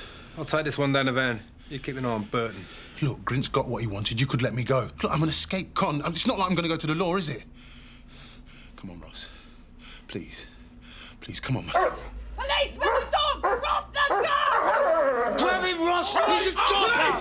I'm bleeding! Drop the gun! Drop the gun! Don't move! Give it up! Get out! Give it up! Let's move back! Let's go! You get back! Move it! Do it now! Give it up, Moose! Give it up! Back! I've had enough of this! All right, get in the room or I'll kill him! Get back! Shift over! I'll kill him! Forget it, Ross! It's over! You're over if you don't shut it!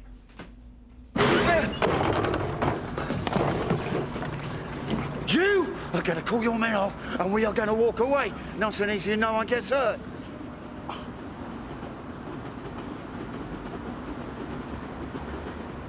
Take a look around you.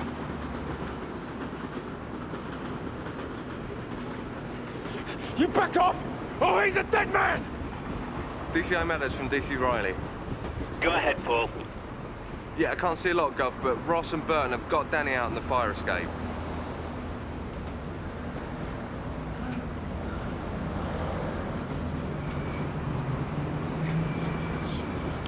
You back off or he's dead! Trojan 1 for Jake. I have a clear sight on Ross. A clear sight on Ross. Over.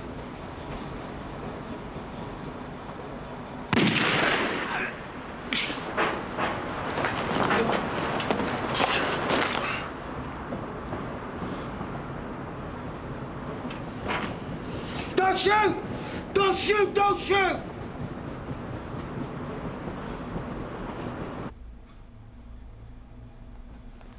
You all right, Danny? Yeah.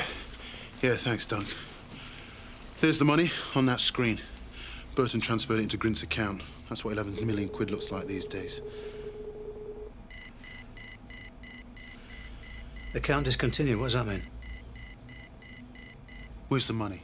And you thought you were so clever. The money? I told you I wasn't giving it up. I didn't know who to trust. So I just had to wait, and then I saw Janie and Grint. The money, Burton! It's gone! The transfer had to be confirmed within a certain time, or the money moves into other accounts.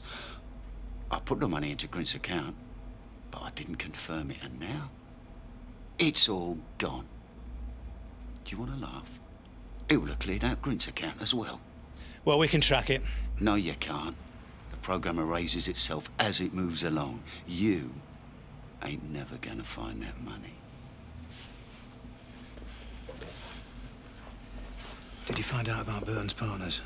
Yeah, it looks like Charlie Main laundered the money. Proving it won't be easy, but Janie should be ready to talk. Burton said he shot the secretary. Markham kept quiet about it in return for Burton's silence about him being on the raid. That's your word against mine, Denny boy. Yeah, well, we'll see what Markham has to say about that. How did you know I was a cop? Anderson told me just before the jump. And the minute I saw Ross, I knew something was wrong, so I kept quiet about you. Kept you on my side. And you'd have let him kill me? You really think you're something, don't you? But you ain't no better than Janie. You used that non-sifting just for a result. You're a liar and a cheat. I'm proud of you. Yeah, but you believed it all. Think about that, hard man, when you're back in Shadwell and S.O. Ketch comes looking for you. All this, Meadows, and you still got nothing. Get him out of here.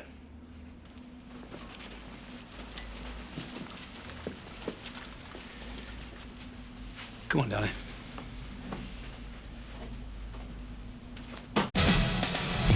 Previously on the bill. Shall we go back to my house? No, there's a thought. Your luck has really changed. And you can't keep a good man down.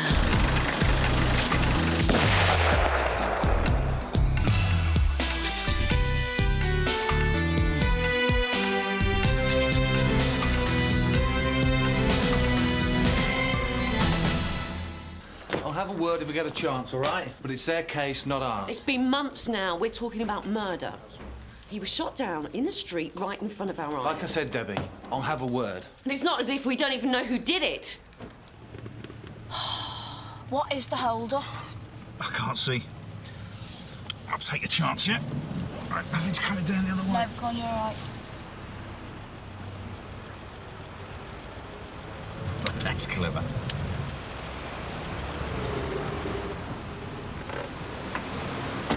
Sorry about that.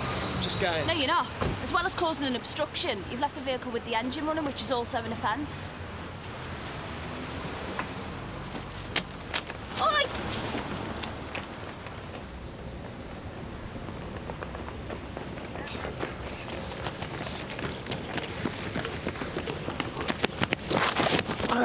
All right, Cass, get up. So, what was that all in aid of? What's your name? Dougie Morgan. Right, we're going to search you, Dougie.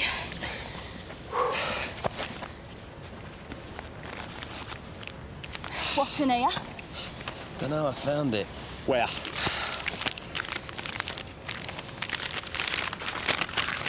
What's this? What's it look like? Crack. Not my lucky day, is it? Gov. Yeah? Did he manage to have a word with OCG? Yeah, I did. Come in. Sit down. I talked to the guys at AMIP. Officially, the file remains open. But they've given up. Jamie Ross was killed by a professional hitman. It'll be a miracle if they ever find him, and an even bigger one if they can prove who took the contract out. But we bloody well know who did it. We know David Swain had a motive, but that's not evidence, and there is no other evidence. So, resources have been allocated elsewhere. I see. Put it behind you, Debbie. Get on with your life. So? Look, I know Jamie Ross was important to you. Jamie was the best source I ever had. Thanks for taking an interest, sir.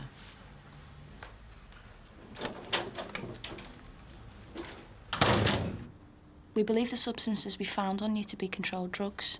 Have you got anything to say about that? Well, yeah, it's crack, innit? I mean, what's your point? That's very good, Dougie. Very helpful. So why was this in your possession? Personal use. What, this much? Come on, Dougie. Tell you what, I could do for Jimmy Riddle.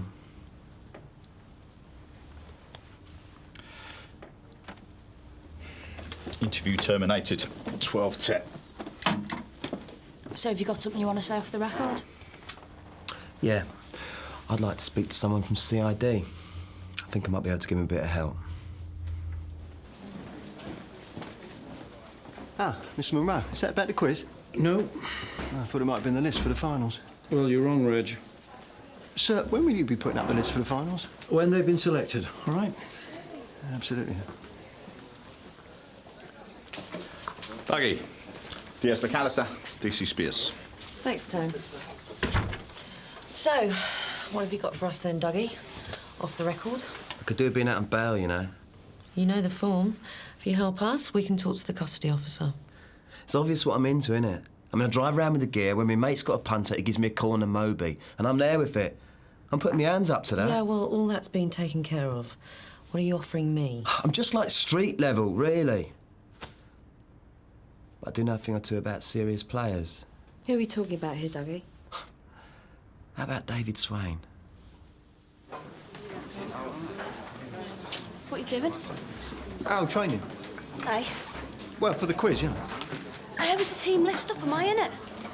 Well, Mr. Monroe hasn't made his final decisions yet, but, well, I'm quietly confident, you know. Here you go, ask me a question. OK. Any question? OK. Which of these colours does not appear on the national flag of Lithuania? A, blue, B... Well, not a £1 million question, that's ridiculous. All right. OK. What is the sum of the interior angles of a triangle? A, 360 degrees, B, 180 degrees, C, 90 degrees, or D, 3 degrees? Yeah, well, that's not knowledge, is it? I mean, that's mathematics. Oh, but it's mathematical knowledge. Well, it's not knowledge like facts. It's not like kings and queens and geography, No, is but it? it's in here and it's worth 300 quid, so you don't have to be Einstein. About 360. No, 180. But you haven't looked it up. Yeah, because I know it. Well, if you're not going to play properly, I mean, I really don't see the point. So you don't get your gear from Swain? Swain's trying to close us down. He wants the old territory for himself. Well, this isn't news. We already know that. What are you offering?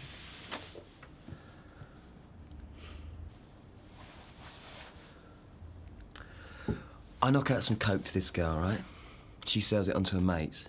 She works for a solicitor. She's the receptionist. Were you talking about Swain's brief here? Not his criminal brief, no. The firm I'm talking about doesn't do criminal stuff. It's all divorces, conveyances, wills. Looks as straight as a telegraph pole. But? Well, David Swain's a client. Now, he's in quite often, but his name never seems to go down in the diary. It's like he just calls in on the off chance, but the brief always has a spare moment to deal with him. So what's going on? All she knows is it's to do with property. Well, that could be legit. Yeah, it could be, but how much do you know about Swain? Our paths have crossed. So you know he's careful. Keeps his distance from the gear. If there's violence going down, he makes sure he's out the frame. Tell me about it. Yeah, but in his position, what you can't be two hands off about is the money. I mean, you've got to launder your bunts one way or another, haven't you? And one way's to run it through a clean-looking solicitor. You know what I'm talking about. Sure. You put down a cash deposit on an expensive property, you pull out of the deal, the money stays in the brief's client account until you need it. Then when you want it, it's in the form of a cheque with a clean audit trail behind it. You're just guessing this? Yeah, but I could help you stand it up. Put some names to the people you're talking about. Sure. When we've worked out what you're going to do for me.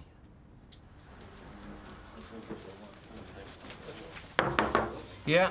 Morgan wants bail and a text for the judge saying what a little ray of sunshine he's been. And he does what exactly? Once he gets bail, he's willing to continue acting as an informant and he'll give us his supplies. Could be kosher, could be bull. There's more. He'll name the solicitors where he thinks Swain's laundering his money and he'll help us get us in there. How do you mean, get in there? I'd like to run Morgan as a source and set up an operation where we put someone in the solicitor's office so they can log Swain's visits and try and get into the client accounts. Swain would be a premier arrest. We've got to give it a go, haven't we, Gov? All right, I'll run with it. But you're not driving the whole thing. Gov? It's too personal with you, Debbie. I'm targeting a villain here, not bankrolling a vendetta. But I've got all the background on Swain. I'm not leaving you out. You can deal with infiltrating the solicitors. But I want Vic running Morgan. But why should Because I say so. But he... End of story.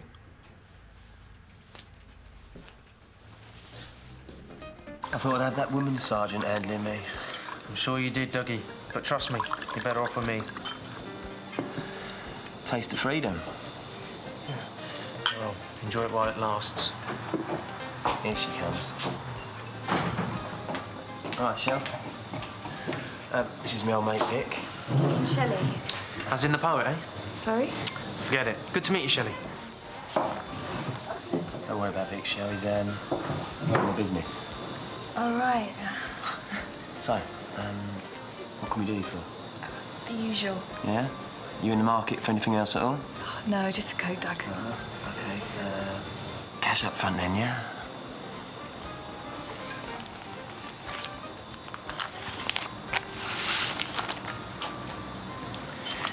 Shelley, I've got a bit of a surprise for you. Now, promise me you won't scream out or faint or anything like that. Now, how would you like to save yourself a bit of trouble by taking a bit of time off work? You and me share in the same boat. Got to do what he says. He's the man. Behaviour, criminal damage in Canley Street.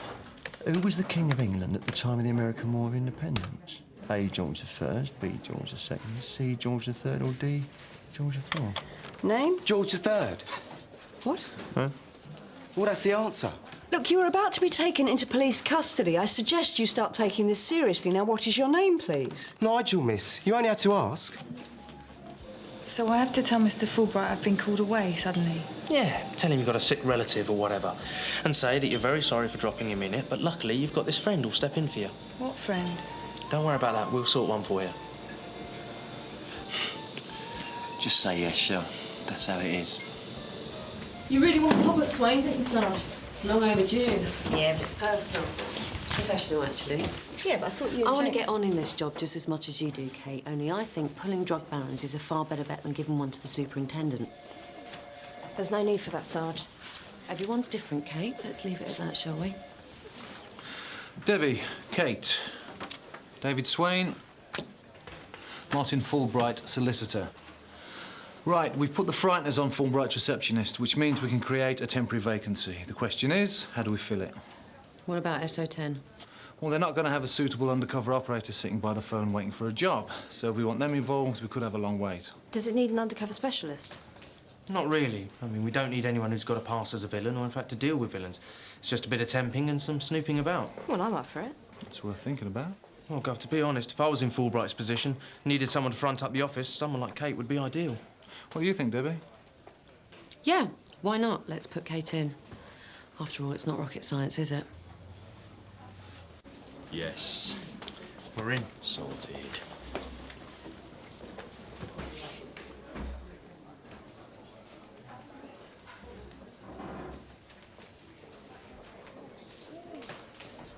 It's very good of you to step into the breach, Catherine.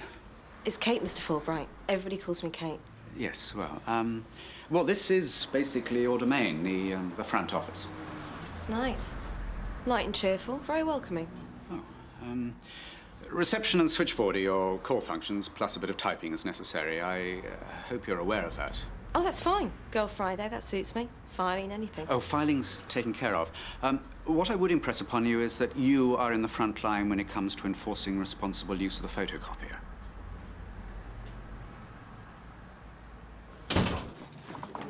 Oh, he's still at it.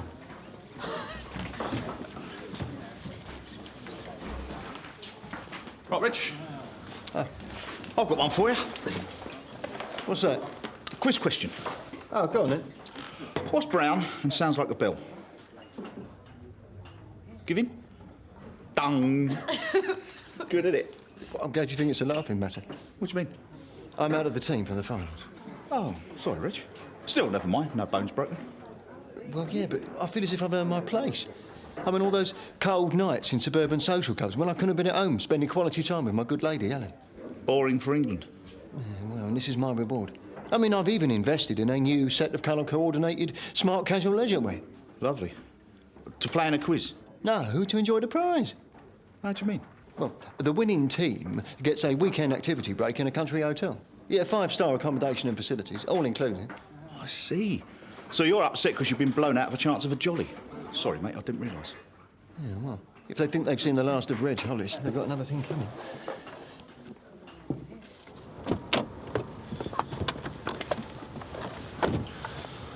All right, Dougie? Yeah. Everything sweet at the solicitors? Sure. You can't say I haven't done my best for you, can you? Wait a minute, Dougie. Getting us into the solicitors was only part of the deal. There's a lot more to come yet. Well, you can't expect miracles. I've got to be very careful right now. You got to be very helpful right now, Dougie. Look, all I know is the guy who supplies me, right? Now, if I work him gently, I can pick up the odd word about what's happening further up the food chain. But if I'm like who's doing what, where, when, he's going to get hooky, innit? It's obvious. Look, I understand what you're saying, Dougie, but you got to make the decision. Who can do you most good? And harm. Yeah, well, what we'll say is my man's bricking it. What, your supplier? Yeah. They think Swain's going to move, close them down. He's bringing heavies from out of the area.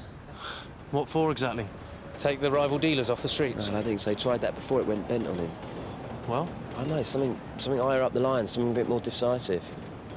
I don't know, do I? Tell you what, Dougie. Keep the favour banking credit. Find out. Putting you through.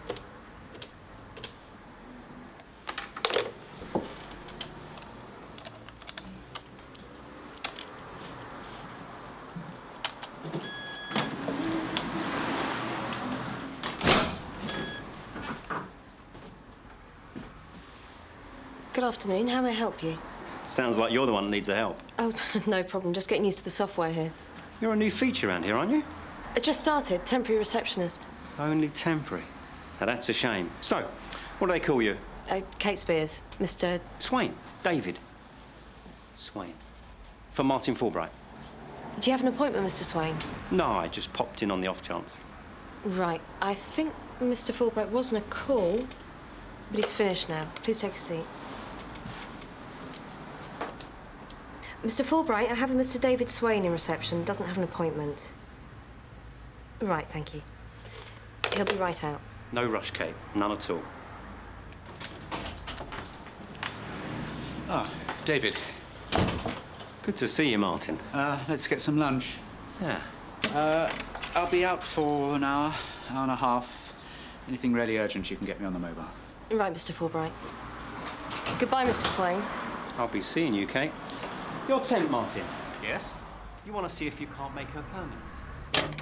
Yeah, well, you see, so I'd be the last person to approach something like this in a spirit of anything other than sportsmanship. Perish the thought, Reg. Well, yes, sir, and you see, I do feel as though I have a claim. I mean, many's the time I've turned out for this team, week in, week out, when I could have been at home by my own fireside, pursuing my hobbies. I've got the picture. You're earning overtime, come to think of it. I mean, you see, so given my possible commitment, so I have located a suitable property. 3 bedrooms and reasonably priced in order to reflect the need for refurbishment. I thought we were talking about the quiz. Well, yes, sir, but you see, I've made all these sacrifices. Now we're in sight of the promised land. I've been spurned. Not everyone who's played in the quiz can be in the final, Reg. Well, sir, I appreciate that, but you see, when you're talking about team building, you have to bear in mind interpersonal chemistry. Is that right? Well, yes, sir. And the great asset that I bring to the table is my easygoing and tolerant nature. Oh? Well, I don't want to be excessively previous, but were we to achieve victory, you have to think of the prize. That's what everybody's thinking of, Reg. Well, yes, sir. And the marvellous thing about me is I get on with all sorts. I mean, I can't think of anyone in this nick who I would object to spending a weekend in a hotel with. Well, that's nice to know, but, well, Reg, you have to look at the situation the other way round. Oh? We can't stay chatting any longer. Meeting at the town hall.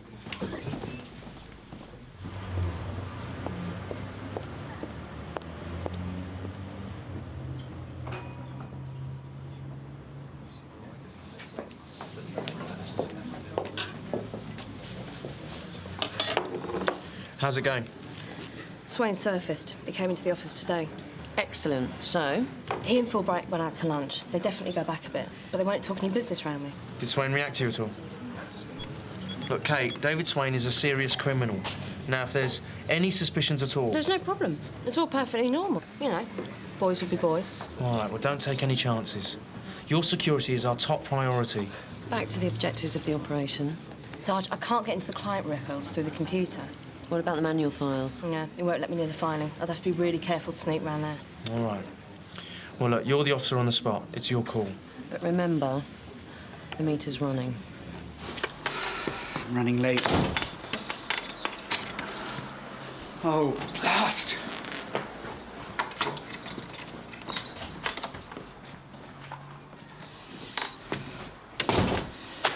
The spell checker is a wonderful device, Catherine, but it can't work miracles. They'll have to be done again. I'm sorry, Mr. Fulbright.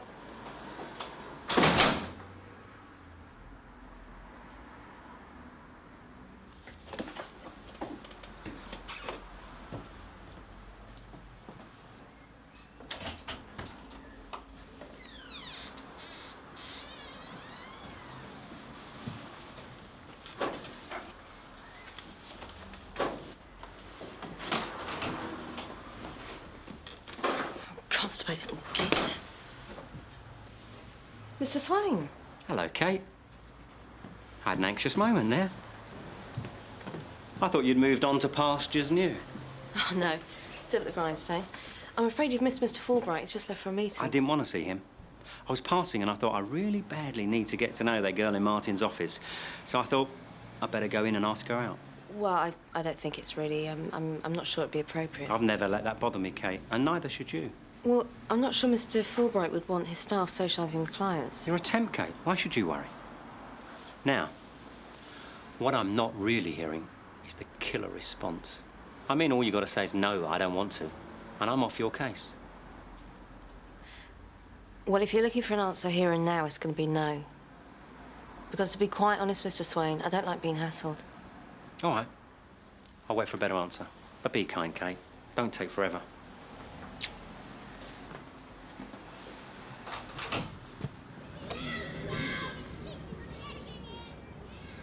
Well then, Dougie. Sticking my neck right out for you, I hope you know that. Yeah? Convince me. I think I know what Swain's targeting. Go on. People I get my gear from, they operate a crack factory. Where? Round here, Sunhill. We don't want a postcode, we need an address. Well, that's the thing, they were working out of Halpern Street, but now they're on the move. What, because of Swain? Yeah, they clocked his heavies driving by sussing the place out. So they've binned that property and now they're setting up elsewhere. I don't know where yet. Yeah, but you were finding out, won't you? I will be, but they're not printing change of address cards, you probably can imagine. Well, if I know Swain and if he's keen, he'll find them. Well, they know that. That's why they're binding their own muscle, as well as putting in window bars and steel doors. If this one goes off, it'll be firework night. You said it was urgent. Yeah. Swain's been in again. Don't laugh. He came in to ask me out. I'm not laughing. What did you say? Didn't give him a straight answer. Said I'd think about it. But he's still keen. Oh, yeah. Now listen, Kate, I've got to ask you something. Have you been winding him up to this? No. I've hardly even spoken to the bloke. That's not what I asked.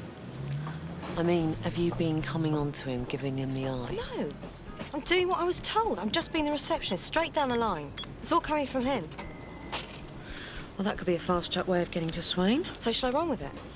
Well, I don't know. Are you sure you're up to it? Of course I am. You know, it's your call, Kate. Like Vic said, you're on the spot. It's down to you to call the shots. So you won't put a block on it? No, I won't. But I've got to tell you something, Kate. You didn't do yourself any favours in Sunhill, having a ding-dong with Chandler. That was rubbish. Nothing went on. Point is how it looked. Now you can clean the slate. You've got the chance to impress. Show what you've made of. But that's down to you. No, I'm really looking forward to it, sir. If we do the business, I'm up for a weekend away. We're a strong side. I'm looking for a good result. Miss Monroe? Reg? I've got a suggestion. Will it take long? Let's read a quiz. I didn't think it's about the job. Goodness me, no. You see, sir, it occurred to me that it would not be entirely unreasonable, due to the unforeseen contingencies of police work, for an officer to have to cancel a social engagement due to the call of duty. Yes? Or even illness, or injury in these troubled times. What about it? Well, sir, picture yourself at the final venue, in the full glare of publicity, with the opposing team girding their loins, and you're a man down, well, or even a woman. You'd be severely embarrassed. Possibly. What's your suggestion? Draw up a list of reserves. You could pull it out in an emergency. Not necessarily those who've cultivated personal popularity, but, well, you'd be better off than safe than sorry. Yes, all right, why not? Thank you, sir. You know that taking advice is a sign of a good leader, don't you, sir? And when you've drawn up the list... I'll stick it right up on the notice board. Right, I want to review where we're at with this operation. Vic, do you think you're getting a valuable steer from Morgan? Well, I think we need to take the escalation in the turf war seriously, Gov. And if I keep the pressure on Morgan, I'm sure he'll locate the crack house for us. Whereas, putting Katie in the solicitors isn't giving us anything about Swain's money laundering. I'm wondering if we shouldn't pull the plug on that one. I can see the argument from a budgetary point of view, Gov, but I'd like us to hang on in there for a while. Kate's getting herself accepted by Fulbright and his clients, including Swain, and opportunities are arising for her to mix with them socially. So I think that would be more productive than trying to find documentary evidence. What do you think, Vic? Well, Gov, Debbie's running that side of things, and as long as she's ensuring Kate's safety... Absolutely. I think we should run with it. OK, but it's not a blank cheque.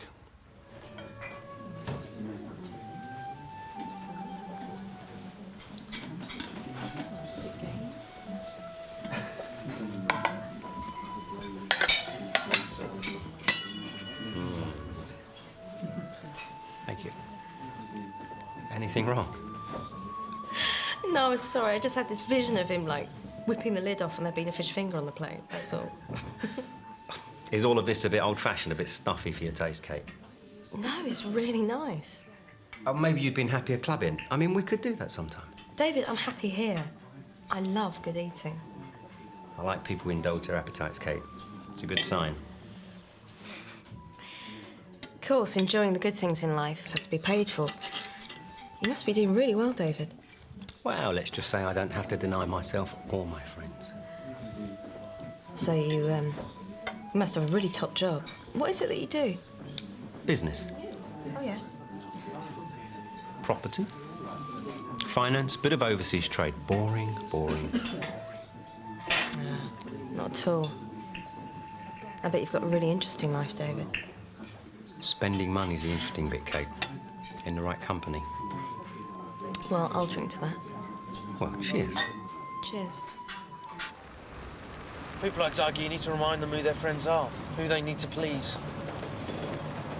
There's his car. Is he in it? Can't see him.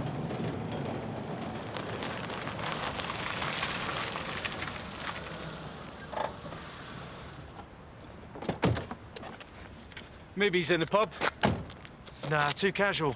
I told him Mick's in the car park. He ought to be in the car park. Sarge! Sarge!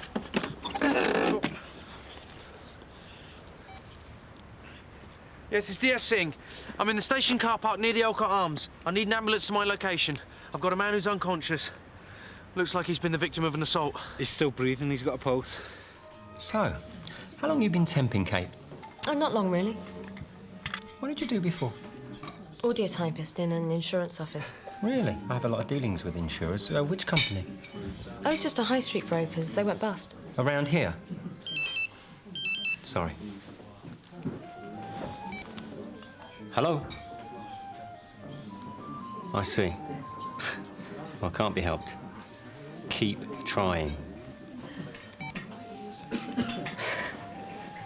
The maitre did kill me. House rules are posh joints. Turn your mobe off. Everything all right? Sure, just business. Someone's working late. It's the States. It's only midday on the West Coast. Wow. Do you get to travel a lot in your work? Enough. But the glamour soon wears off. Well, I wouldn't mind the chance. Travel for pleasure, Kate, that's my advice. So, where would you want to go, huh? I'll go with him, Duncan. OK, Sarge. Dougie, did this happen because you're working with me? No, it's the other side. What, David Swain? Not him personally, his mob. Two geezers with baseball bats and balaclavas. They wanted what you wanted. What do you mean? Where's the factory, Wallop? Where's the factory, you slag? Wallop again. What did you tell them? Same as I say to you, I don't know. They didn't like it either. OK, Dougie, take it easy. Thanks. Was first on the left. I'm not used to all this luxury, David. You suit it. You know that, don't you? Just pull up here, thank you. I'll say goodnight to you now, David, and thanks for a really nice evening.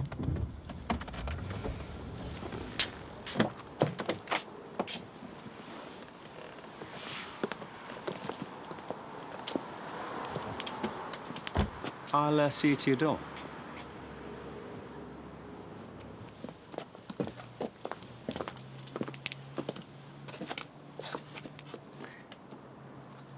Thank you, Kate. We'll do this again. Well, David, OK. Think it over.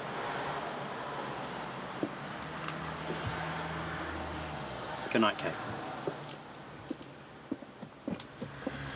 Good night, David.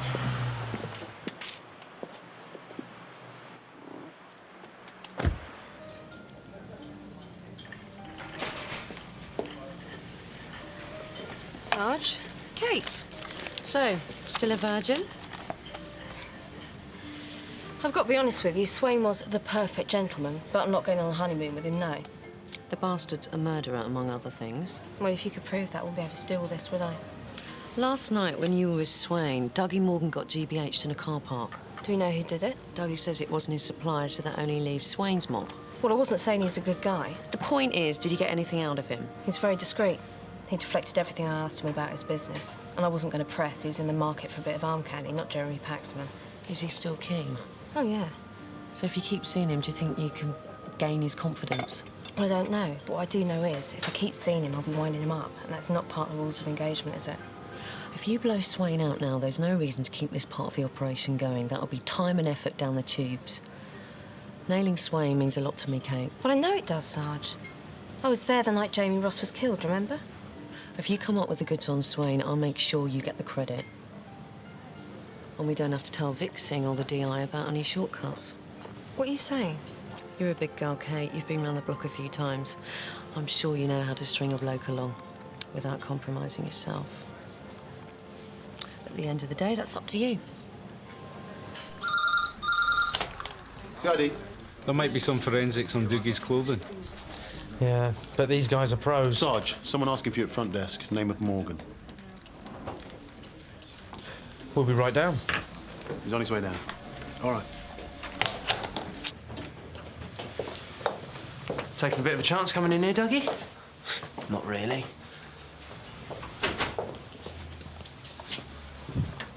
Take a seat. To what do we owe the pleasure, Dougie? I've done the job. Finito. Crack factory's up and running.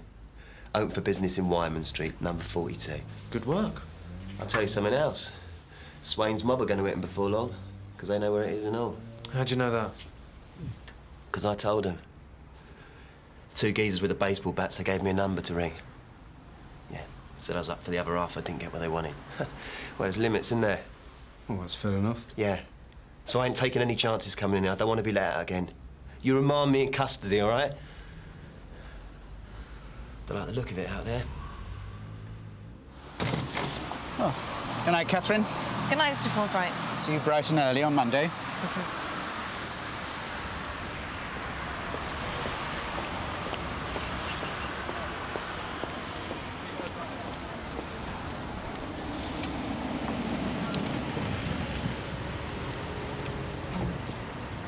Jump in. Come on, Kate. Only losers travel by bus.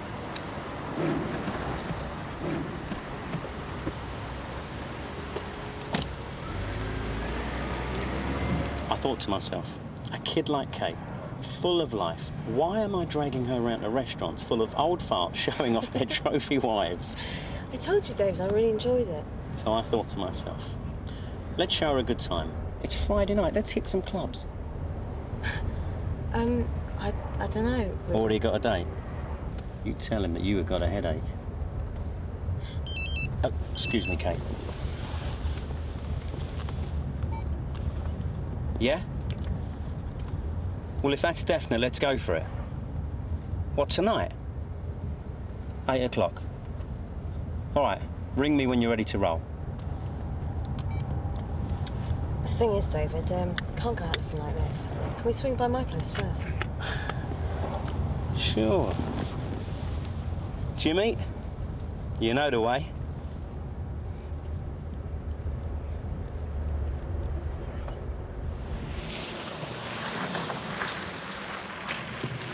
Keep going. Pull up over there.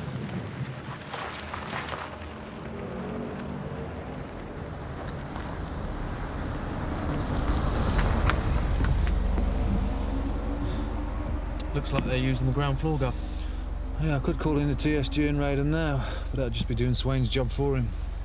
Yeah. Ideal scenario would be to ambush Swain's mob just as he hits the place. Two birds with one stone.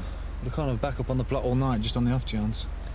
Of course, Swain's mob could turn up right now, just as the three of us are sitting here. Very tricky. Glad it's not my decision, eh?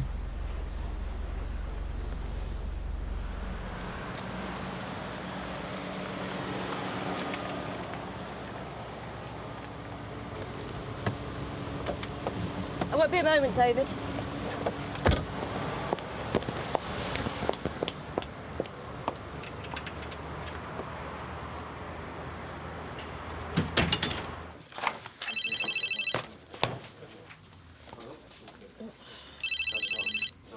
McAllister.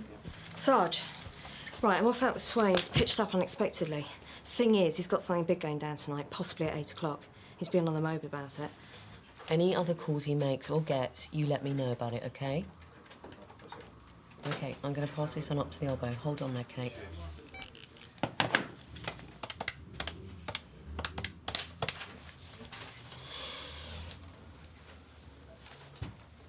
Vic, Debbie. Yep, Kate has finally got off her butt and delivered. Swain's setting up something very big for tonight around 8 o'clock. Looks like game's on. OK, Debbie. Keep me informed, yeah?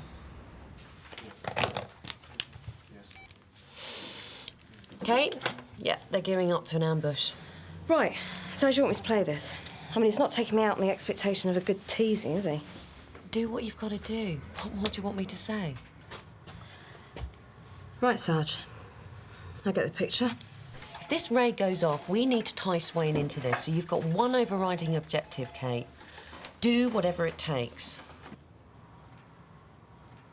Thank you, ma'am. Good evening. Evening, Chris. Oh, it's Mr. Swain. Ah, good evening. Win, Stan. Thank you, miss. You know Stan's in queues? Losers. We can do the business for you, assuming your target's sharp. Thanks. No, we're trying to narrow down the time frame. Whatever our source gives us, we'll pass on to you. Fair enough. Cheers, thanks.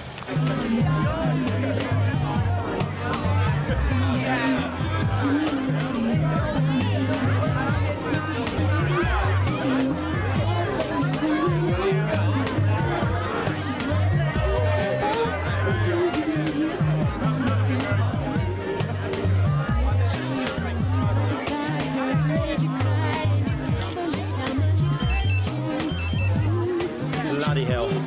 Sorry about this. No problem, David. Yeah? So when are we talking about? 1 o'clock. Sounds good. Call me before you go for it. OK? Right. Where were we? Wrong move for the music, David. Anyway, I need to pay a visit.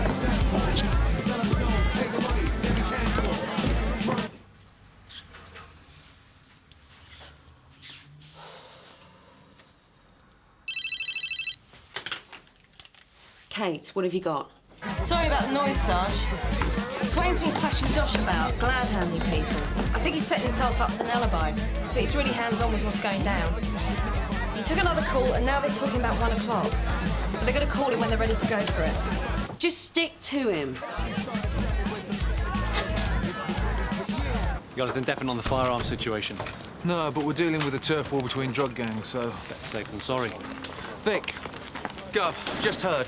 Our target reckons something's going to happen around 1 o'clock. Brilliant. Pass it on to the TSG. Gov. Real-time intelligence. You got a good source there. Yeah, bloody hope so. Keep the change, son. Oh, cheers, mate. Oh, by the way, you got the right time? 4-1. Thanks. Here you are.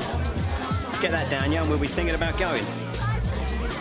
Where to? Somewhere with cheap drinks, my kind of music, and a really sexy ambience. Where's that? My place. Well, can't we stay here? I'm really enjoying it. It's home time for me, Kate. If you want to hang out here, I'll leave you a cab fare. It's up to you.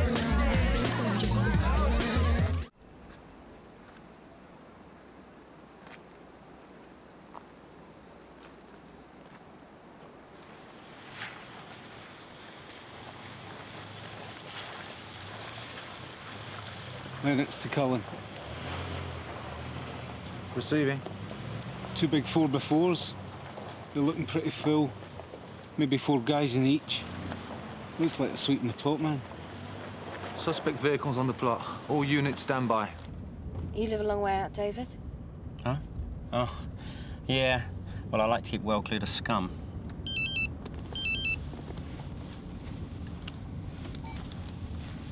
Yeah?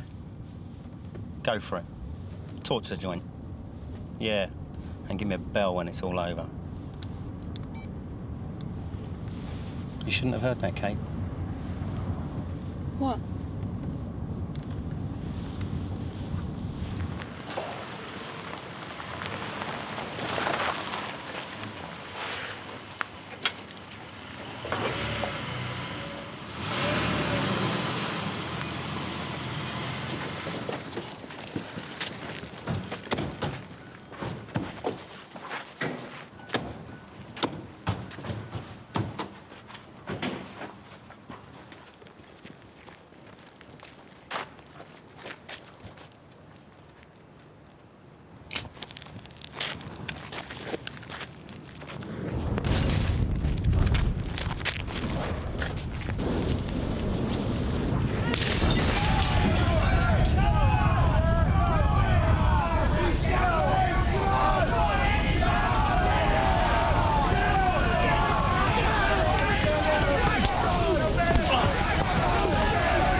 Good result, Gov. Not bad at all. Who ordered the raid? You didn't come down from Birmingham because you got some personal grudge against the crack dealers in Sun Hill. So who set it up?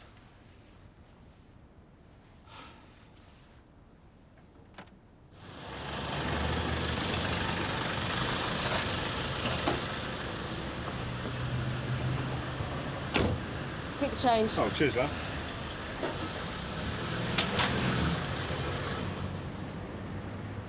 Yeah, not a bad result. A few bodies in the bin. Crack factory closed down. Unless we can tie Swain into this, it's not the real result. Still haven't heard from Kate. No. My phone's been off all night. Let's try her again. Morning, all. Ooh, rough night. You've been off the radar. Wasn't free to talk. Then I crashed out. But I got the goods on Swain, though. At 5 to 1, he gets the call and he says, go for it. Torch the joint. Excellent. Yes. Let's pull him in now. Steady on, Sarge. You don't know where I've been. Big Mac, you want in on this? Would that be the reserves list? Satisfied? So? Want a medal, Reg? No, I'm on the reserve list for the pub quiz final. Oh, that's good. Because you need to get on, don't you?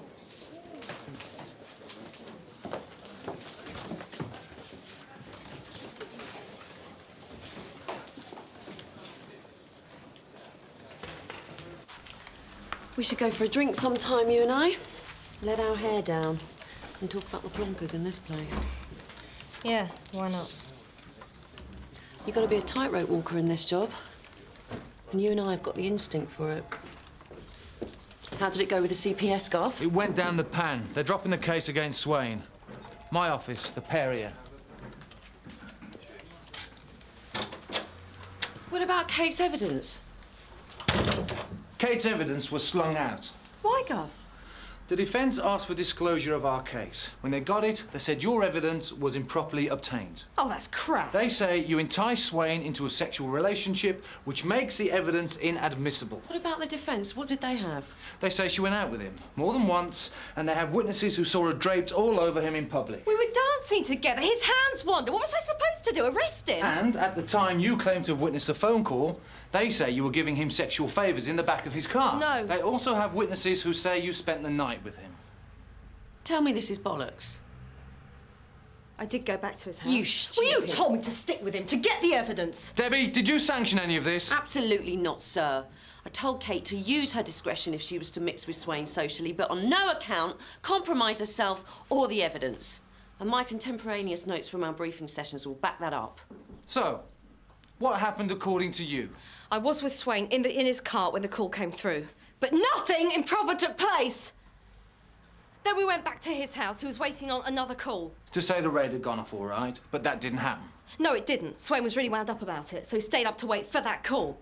He sent me off to sleep in his spare room, and I didn't see him again till breakfast. Presumably served up by the living Filipino couple, who've told Swain's brief that you shared a night of unbridled passion. But it's not true! It doesn't matter if it's true, it's how it looks! This is a blowout!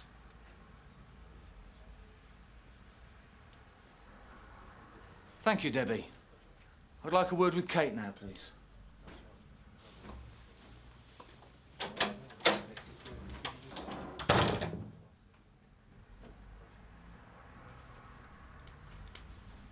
I'm really sorry about all this, Gov. I want to believe you're a good officer, Kate.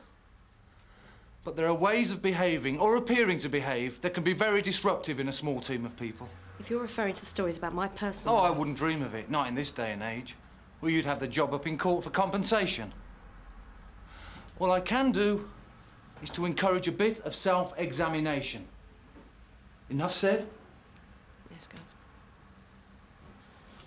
The stupid tart. I always thought she was a bit of a guller. First Chandler now, this. She should be fitted with a bell and saddle, eh? What do you reckon, Reg? You ready, lads? Yeah. You come for a drink, Sarge? Not in the mood. No. See ya. Good night, ladies. Night, boys.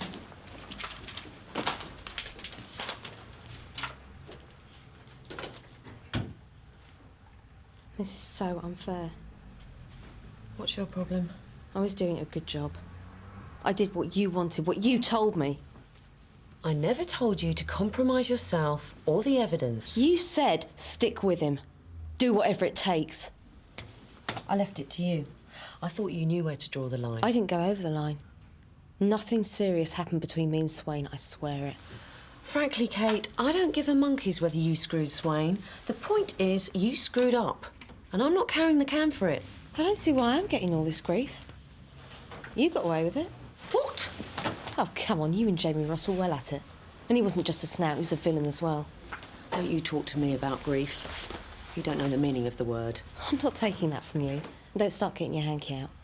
You got Jamie Ross killed because you were using him to cover your own ass. And now you've used and dumped me for the same reason. It's what you're good at, Sarge. So don't you dare look down on me. You really want to know the difference between us, Kate? I stayed on the tightrope and you fell on your arse and showed up the job. And that's what won't be forgotten.